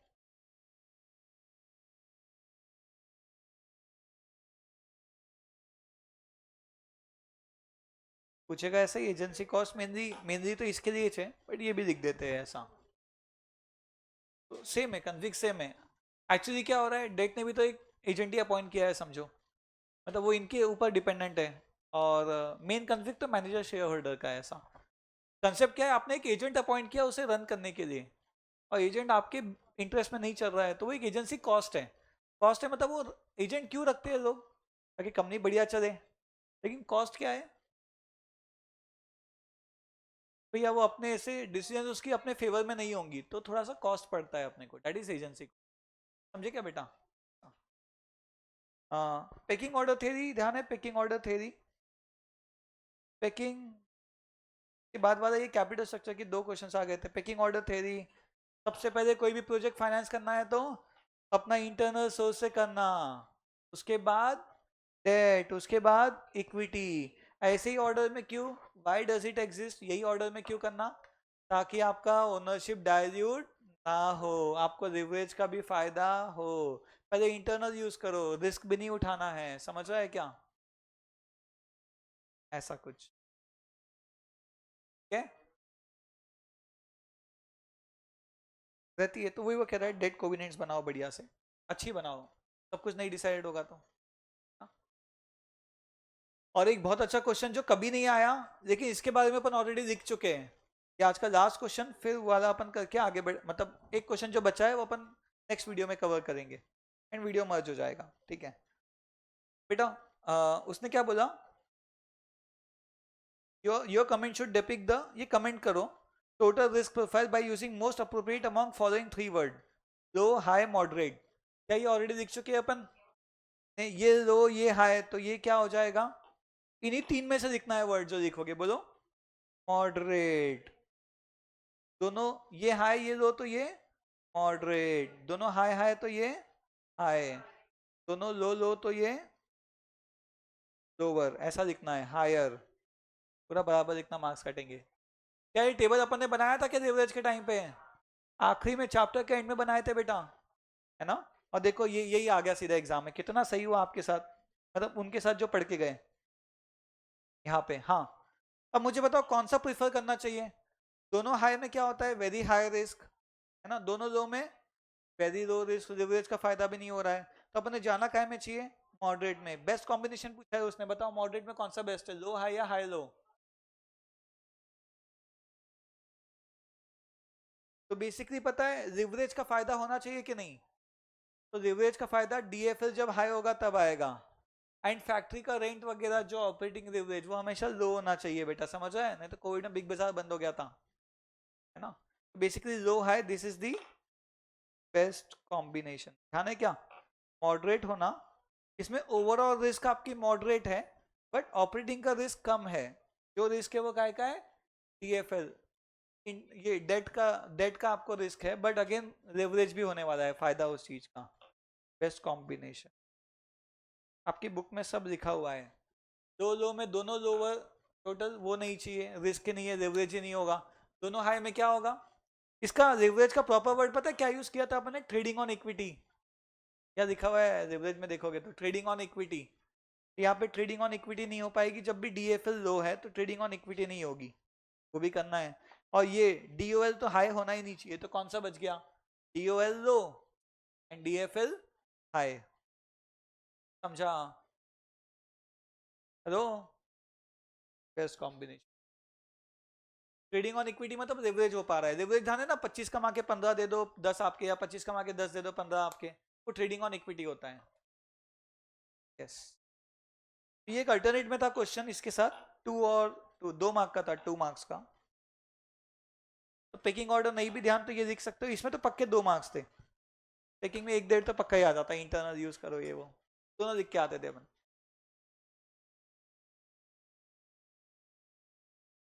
ठीक है, एक क्वेश्चन अपना अगली क्लास के लिए, कौन सा? अगली क्लास अपनी परसों है ना, बढ़िया से बनाएंगे। Okay everybody, bye bye. Yes, welcome back to this last class of C intermediate FM. तो अगर आपको ध्यान होगा तो हम लोगों ने पहले जनवरी का पेपर सॉल्व किया, फिर हम लोगों ने मई वाला पेपर सॉल्व किया। मई में अपन ने एमसीक्यू के बाद फर्स्ट सेकंड कर लिया था और फोर्थ भी कर लिया था थ्योरी वाला, और अभी हम लोग करने वाले हैं कौन सा? Third question. अगर आपको याद होगा तो बेसिकली 50 मार्क के एफए में 15 तो मल्टीपल चॉइस है, बचे हुए 35 का ब्रेकअप क्या था? 15 मार्क का कंपलसरी क्वेश्चन और सॉल्व 2 आउट ऑफ 3। उसमें से जो लास्ट वाला है वो थ्योरी है, तो उसके बिना काम हो सकता है, लेकिन वो एक बहुत अच्छा बैकअप है। उसके लिए आपको थोड़ी बहुत थ्योरी पढ़ के जानी पड़ेगी, एजेंसी कॉस्ट और आखिरी वाला चैप्टर, तो इतना तो सबको पढ़ना है। सही, तो क्वेश्चन 3 है, देखो बहुत बढ़िया क्वेश्चन है। ये हर साल के कैश फ्लो, पहले 2 साल 1 लाख, अगले 2 साल 80,000। वाह, 4 साल की बात है। पहले 2 साल में क्या किया है इसने? पहले 2 साल में इसको कितना फायदा हुआ? 1-1 लाख का। उसके बाद 80,000, 80,000। यूजफुल लाइफ 4 साल, स्क्रैप वैल्यू 50,000। बेटा स्क्रैप कितनी? स्क्रैप 50 का scrap, and IRR 12। What is IRR? हाँ मतलब फुल फॉर्म नहीं था बेटा है। IRR is that rate at which PV of inflow equal to PV of outflow. So at IRR, PV of outflow equal to PV of inflow. तो यहां से आपका आ जाएगा बेटा PV of outflow मतलब इनिशियल इन्वेस्टमेंट, ये निकल जाएगा आपका फर्स्ट पार्ट। इनफ्लो का प्रेजेंट वैल्यू कैसे निकालते हैं? सबको प्रेजेंट पे लेके आ जाओ बेटा। कैसे लाओगे? 1 लाख मल्टीप्लाइड बाय, क्या रेट से पीछे लाना है इन्हें? 10 से कि 12 से? एट IRR 12 पे लाना पड़ेगा, तो ये दोनों इक्वल होंगे। सही है, तो 1 लाख को 12 से पीछे लाओ, ये है बेटा 1 lakh into 0.893 M plus, 1 lakh into 0.797 M plus, 80,000 into 0.712 M plus, sorry 1,30,000 2.636 M plus. 31 क्यों किया समझा ना? 50 भी तो है। बोलो कितना आ रहा है? MRC 30, are sure? 308,640। ये क्या हो गया बेसिकली बेटा आपका? ये हो गया आपका पीवी ऑफ कैश आउटफ्लो या फिर इनिशियल इन्वेस्टमेंट। बस यहाँ पे IRR का क्या इंपॉर्टेंस समाप्त होता है। तो IRR आप जा सकते हो, आवाज दे दो। अरे नहीं बेटा बैठे रहो। हाँ, तो IRR पे क्या होता है बोलो? PV of inflow equal to PV of outflow. तो यहाँ से अपना इनिशियल इन्वेस्टमेंट निकल गया, बस इसका वही काम था। आगे एनपीवी फाइंड करने बोला। एनपीवी के लिए क्या करेंगे बेटा? एनपीवी के लिए आपको चाहिए पीवी ऑफ कैश इनफ्लो। ये कैसे आता है बताओ? एक आएगा पीवी ऑफ स्क्रैप, एक आएगा पीवी ऑफ कैश आउटफ्लो, और फिर इनका डिफरेंस क्या हो जाएगा? एनपीवी हो जाएगा। Is that okay? बट ये कौन से रेट पे गिनना पड़ेगा एनपीवी निकालने के लिए? कॉस्ट ऑफ कैपिटल 10% पे। कंफ्यूजन तो नहीं है बेटा? कभी 12 कभी 10, बराबर है सब एकदम। चलो कैश इनफ्लो निकालो। 1 लाख इंटू 10% पे 0.909 वाला, 0.826 into 1 lakh M plus 0.751 into 80,000 M plus 0.683 into सीधा 31 कर दूं क्या? आप अलग अलग लिखो या एक साथ लिखो, आपकी इच्छा। बोलो MRC कितना आया?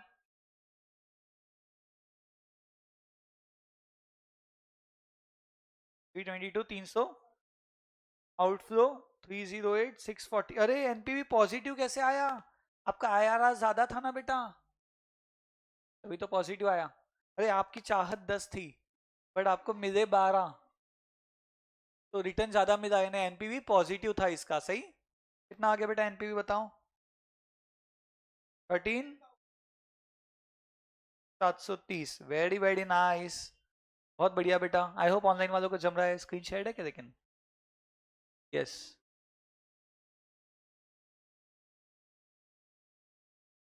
राज शमानी नहीं, यश शमनानी, संजना और हर्षित, यस। चलो डन।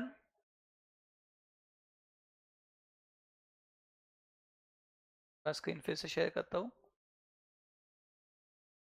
हाँ देखो बेटा, चलो आगे बढ़ेंगे।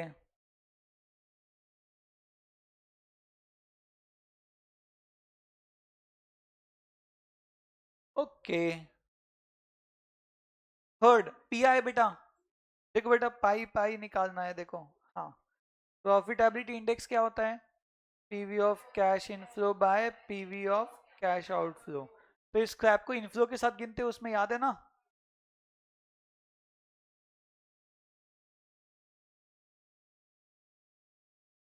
कितना? हेलीकॉप्टर कौन लगाया? कितना? 1.244। ये भी आ गया। तो डन बेटा, डन। अब इसके चौथे पे चलते हैं। ये जमा ना आपको पीवी और पीआई। अभी एनपीवी पाए, एनपीवी पॉजिटिव, पीआई 1 के ऊपर, तो let's go for this project. IRR 12 था 10 के ऊपर, वैसे ही एक्सेप्टेंस आता है, सही है ना? 10 की जगह 12 है तो बढ़िया। अब डिस्काउंटेड पेबैक में क्या करते हैं, किसी को याद है? हाँ वैसा कुछ तो भी है ना। यस, 1 2 3 4 4, 40 साल है ना। चलो बेटा, मुझे बताओ जरा, आपका ये कितना है कैश इनफ्लो? 1 लाख, 1 लाख, 80,000, 80,000, सही है। 1 1 80 80, ठीक है। तो पीवी फैक्टर कौन से रेट पे देंगे? ऑब्वियसली 10%। अरे ये कैसी आवाज थी?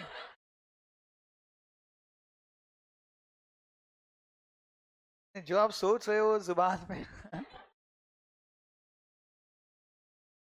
इसकी मेरी भाषा कैसे भाई?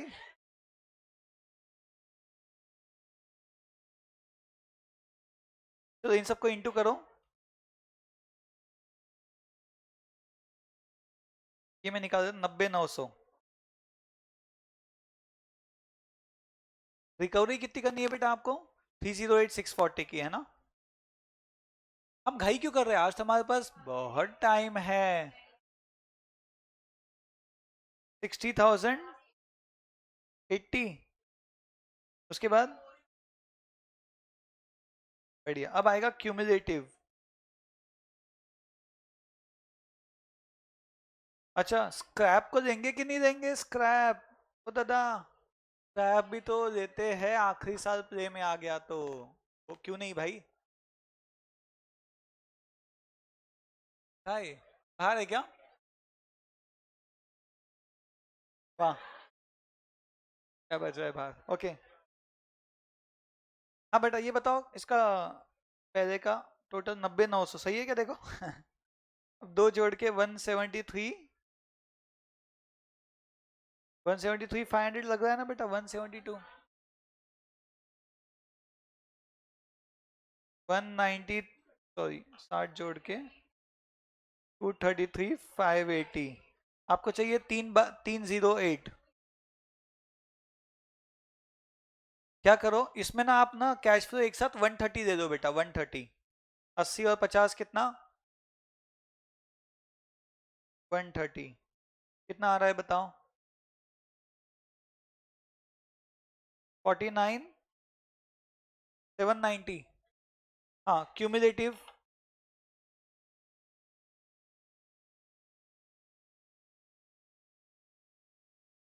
कितना?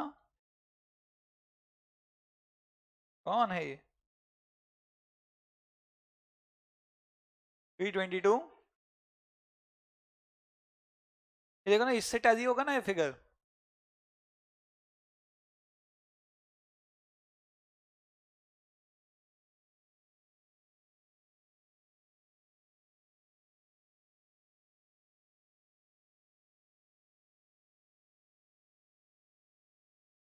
चलो, तो मुझे बताओ कैसे निकालेंगे अपन। 3 साल में हुआ क्या बेटा रिकवरी? नहीं, 4 साल में ज्यादा हो गया, मतलब 3 और 4 के बीच में गई तो भी, तो आपका डिस्काउंटेड पे बैक पीरियड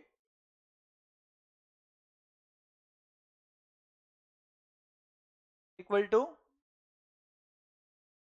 कितना, 3 इयर्स प्लस। आपको ये 233 के आंकड़े को कहाँ पहुंचाना था, 322 पे। बेटा 233 के बाद आप इतनी रिकवरी चाहते थे, यानी 322 370 माइनस 233 580 इतना चाहते थे, लेकिन हुआ कितना है इस बार, 88,790।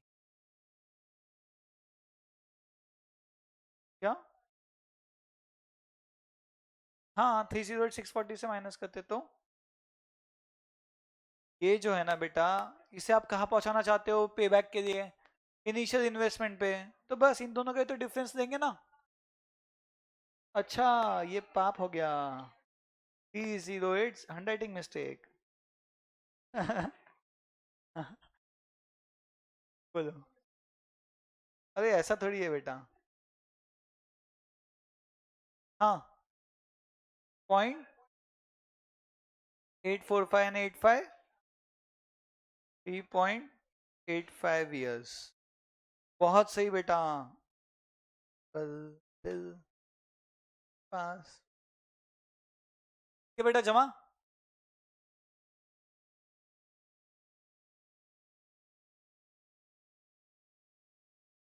अब आता है, ये सब तो ठीक है बेटा, मार्क्स कितने थे इसके, एक एक एक एक, 4 हो गए। MIRR के 2 मार्क्स है बेटा, 2। देखा, IRR अपने को पता है, एम ढूंढना है। ठीक है, चलो नेक्स्ट पे आते हैं। तो MIRR का फंडा याद है क्या आप लोगों को? ये बिलीव करता है MIRR कि भैया जितने भी आपके कैश फ्लोज है सबको कहाँ लेके जाओ,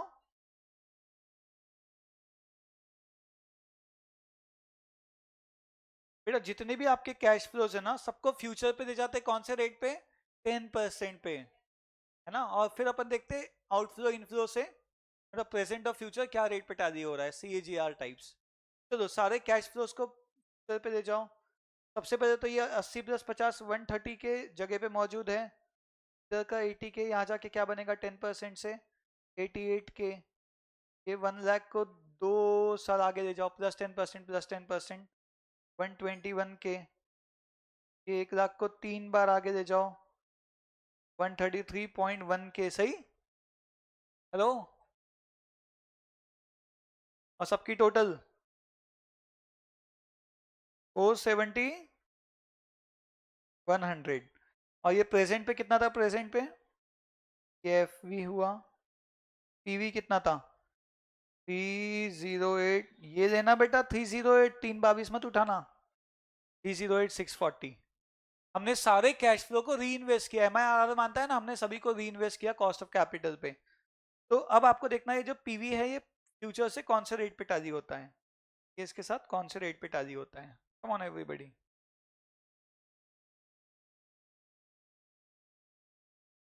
तो क्या करना होगा, स्टेप्स बताओ, क्या स्टेप्स, 308,640 मल्टीप्लाइड बाई, इसको कैसे इंटू करेंगे 4 साल तक के, 1 2 3 4, 4 बार फैक्टर से इंटू करते, याद है क्या, 470 to 100। तो फैक्टर का पावर 4 क्या हो गया, डिवाइड बाय 3086, ये दोनों को डिवाइड करो, कितना,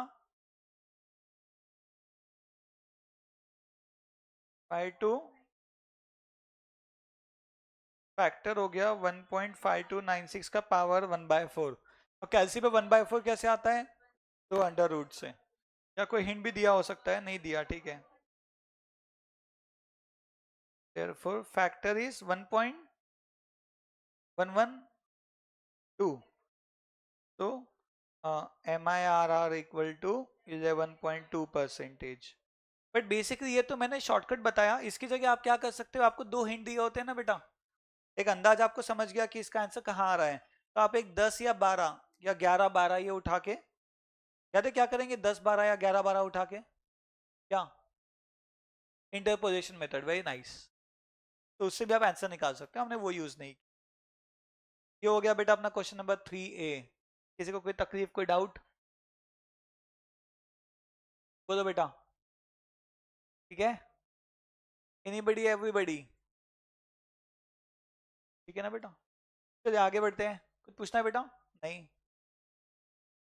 3B की ओर बढ़ना है, 3B, हेलो 3B, चलो, ये बढ़िया क्वेश्चन है यार। अनरिवर्ड कंपनी का कंसेप्ट याद है क्या, market value of unlevered is, sorry, market value of levered is unlevered plus debt into tax, tax दिया है तो, दिया है क्या, दिया है। कहता है ना टैक्स नहीं है तो सेम होता है, और टैक्स है तो levered is unlevered plus debt into tax. इसको रिपर्चेज करना है इक्विटी 3 करोड़ के, और उसके बदले डिबेंचर इशू करना है, तो 3 करोड़ के इक्विटी बायबैक करके 3 करोड़ के डिबेंचर इशू करेगा, तो फर्म की वैल्यू सेम नहीं रहती, थोड़ी बदल जाती है लिवरेज के कारण। लिवरेज चैप्टर का नाम, करंट मार्केट वैल्यू 1400 लाख, किसकी वैल्यू होगी, करंट अनरिवर्ड की, find market value of Z, आगे पढ़ लो। कंपनी का सेम ही बीट रहेगा फ्यूचर में भी, डिविडेंड पे आउट पूरा रहेगा, ये एजम्पशंस थे बेटा उसके के। कंपनी टैक्स 30, मोदी गिरानी मिधर याद है, ये नहीं पढ़े अपन ने पढ़े थे। हाँ, मोदी में Dhoni, sorry Modigliani Miller, due to such change in structure what is the impact on market value.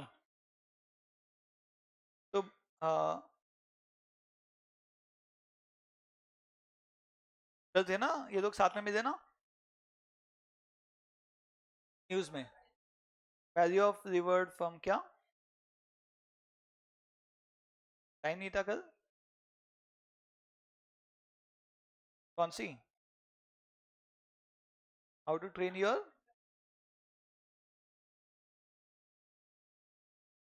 नाम क्या, ड्रैगन।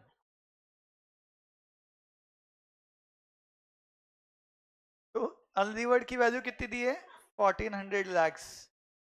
डेट कितना, डेट कितने कितने करोड़ या लैक्स का इश्यू कर रहे, 300 का, 300 लैक्स इंटू 30%, कितना हो जाएगा ये बताओ,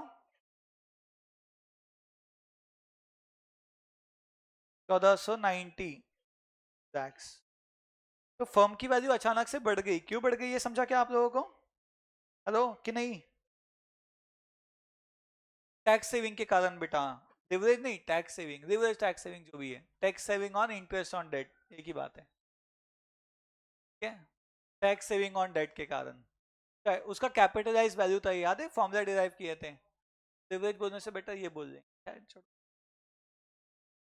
चलो अब क्या पूछा है, overall cost of capital and cost of equity, बहुत ही बढ़िया बेटा।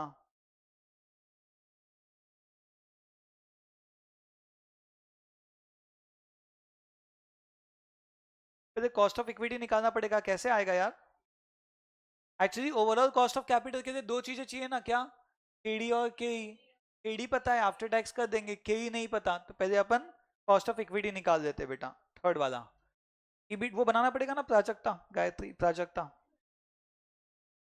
इबिट एग्जिस्टिंग, और ये न्यू, क्या बोला उसने, अर्निंग सेम रहेगी, सेम यानी कितनी रहेगी, ओ ये क्वेश्चन भी तो टफ है, इबिट सेम बट कितनी, नहीं नहीं बेटा ये 18% कमा रहा था, और फर्म की वैल्यू 1400 लाख थी, 1400 का 18% बताओ तो इससे ईबिट आ जाएगा आपका, 1400 लैक्स का 18% कितना आया, 250 लैक्स, नहीं जमा, नहीं नहीं नहीं, ऐसा पाप मत करो भाई, टैक्स, ओ हेलो, ये जो आया तो पीएटी आया ना, पहले इंटरेस्ट नहीं था तो ईबिट मान रहे थे, बट टैक्स भी है ना बेटा, तो ये कौन आया है, तो पीएटी आया, कितना, 18% ऑफ 1400 लैक्स, कितना आया बोलो, सेम, लेकिन ईबिट नहीं है, पीएटी है, ठीक है। तो पीबीटी क्या हो जाएगा, 252 लैक्स डिवाइड बाय 70%, कितना आता है, 7 3 लैक्स। वो बना के भी कर सकते हैं, ईबिट माइनस इंटरेस्ट वगैरह वगैरह, क्या समझ जाएगा आपको।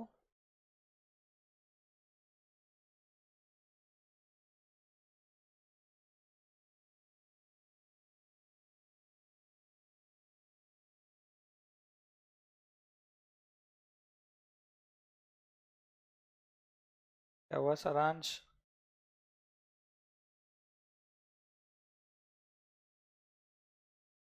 हॉस्पिटल में? अच्छा, हो गई, छुट्टी हो गई। अच्छा,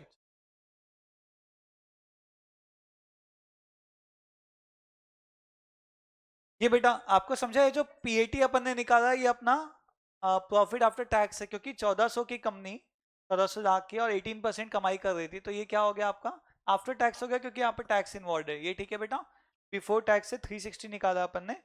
अब बाजू वाले में इंटरेस्ट कितना है बताओ, आप कितने करोड़ या कितने लाख का डिबेंचर इशू कर रहे हो, 300 लाख इंटू 12%, तो ये क्या हो जाएगा, 300 लैक्स का 12%, कितना बताओ, पीबीटी क्या हो जाएगा, पीबीटी 324 लैक्स बेटा, हाँ या ना। तो और इसमें टैक्स, टैक्स बताओ कितना आ रहा है, हाँ कितना आ जाएगा, 226.8 है ना। अब बेटा कमाई इतनी किया और इक्विटी की वैल्यू कितनी वो भी तो ढूंढना पड़ेगा। तो हम क्या करेंगे, हम बोलेंगे वैल्यू ऑफ फर्म कितनी है, तो हाँ जगह बना रहा हूं मैं।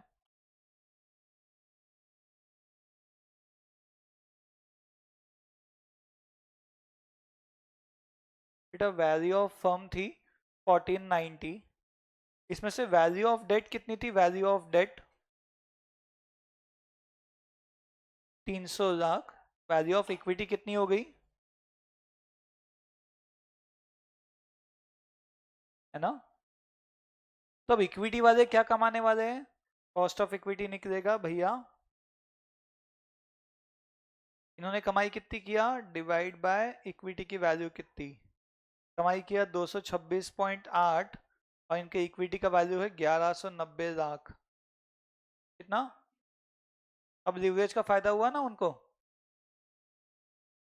समझा, 06 ये जमा के नहीं,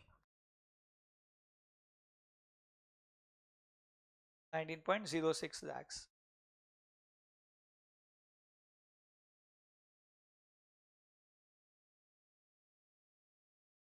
बेटा के निकालने के लिए आपको इक्विटी वालों की कमाई divide by value of equity ये करना पड़ेगा, तभी तो आपका क्या आएगा, के ही आएगा, सही। और अब अपना आता है ओवरऑल कॉस्ट ऑफ कैपिटल,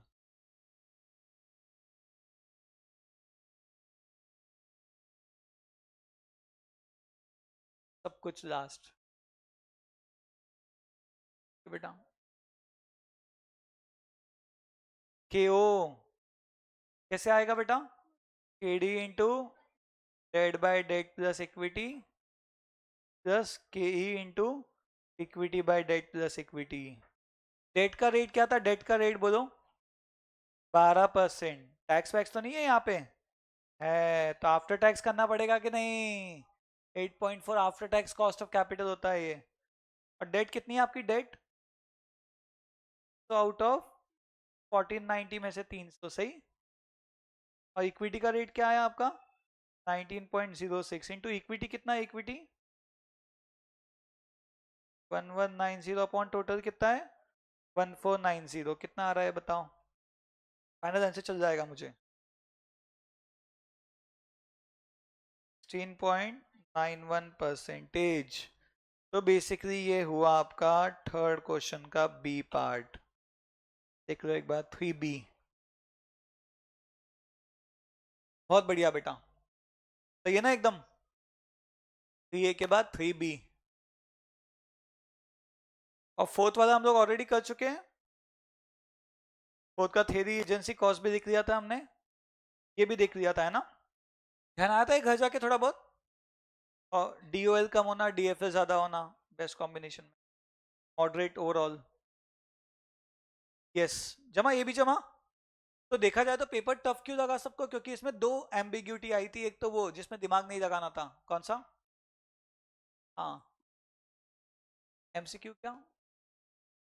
नहीं वो तो ठीक है, उतना तो रहेगा कभी कभी, बट यहाँ पे वो था ना एक गड़बड़।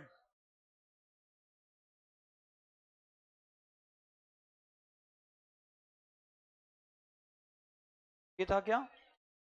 नहीं, इसमें तो इक्वेशन वाला टफ था। ये बहुत टफ आ गया था एकदम से। कौन सा पार्ट इसका? ये बेसिकली बहुत टफ हो गया था। डिवेंचर और बैंक लोन वाला काफी टफ इक्वेशन बना के, बट डुएबल था, बट वेरी टफ, लेंदी हो गया था। और जो एम्बिग्यूटी थी वो इधर कही थी। ये भी एक नया पॉइंट था, gross profit based on COGS, है ना? मतलब ध्यान देने वाला, जनरली अपने को हैबिट सेल्स पे रहती है। ये अपन ने सीधा सीधा बनाया ना, इसमें बहुत दिमाग नहीं लगाया, थोड़ा सा मिसमैच था उनका, याद है कि नहीं? के और पी रेशियो अपोजिट नहीं थे वैसा। तो ठीक है बेटा, ये था आपका मई 25 का पेपर। किसी को कोई डाउट? जनवरी का किया हमने, जनवरी 25 और मई 25 किया। सितंबर का आपको लिंक भेज दूंगा बेटा, याद से देख लेना, और पिछला में भी सितंबर का किया हुआ है, मैं आपको लिंक भेज देता हूँ। तीनों लिंक एक साथ आ जाएंगे आपको। और सितंबर 25 का नहीं, सितंबर 2024 बेटा। सितंबर 25 का आप भेजना, मैं नेक्स्ट बैच में बना दूंगा। ठीक है? कोई डाउट, किसी को कोई दिक्कत तो बताइए बेटा, एनीबॉडी एनी डाउट? तो मैंने एक स्पीच लिख के लाया हूँ। ठीक है, तो ये रिकॉर्डिंग तो मैं रोक देता हूँ, इसका काम नहीं अभी, है ना? मई 25 का पेपर।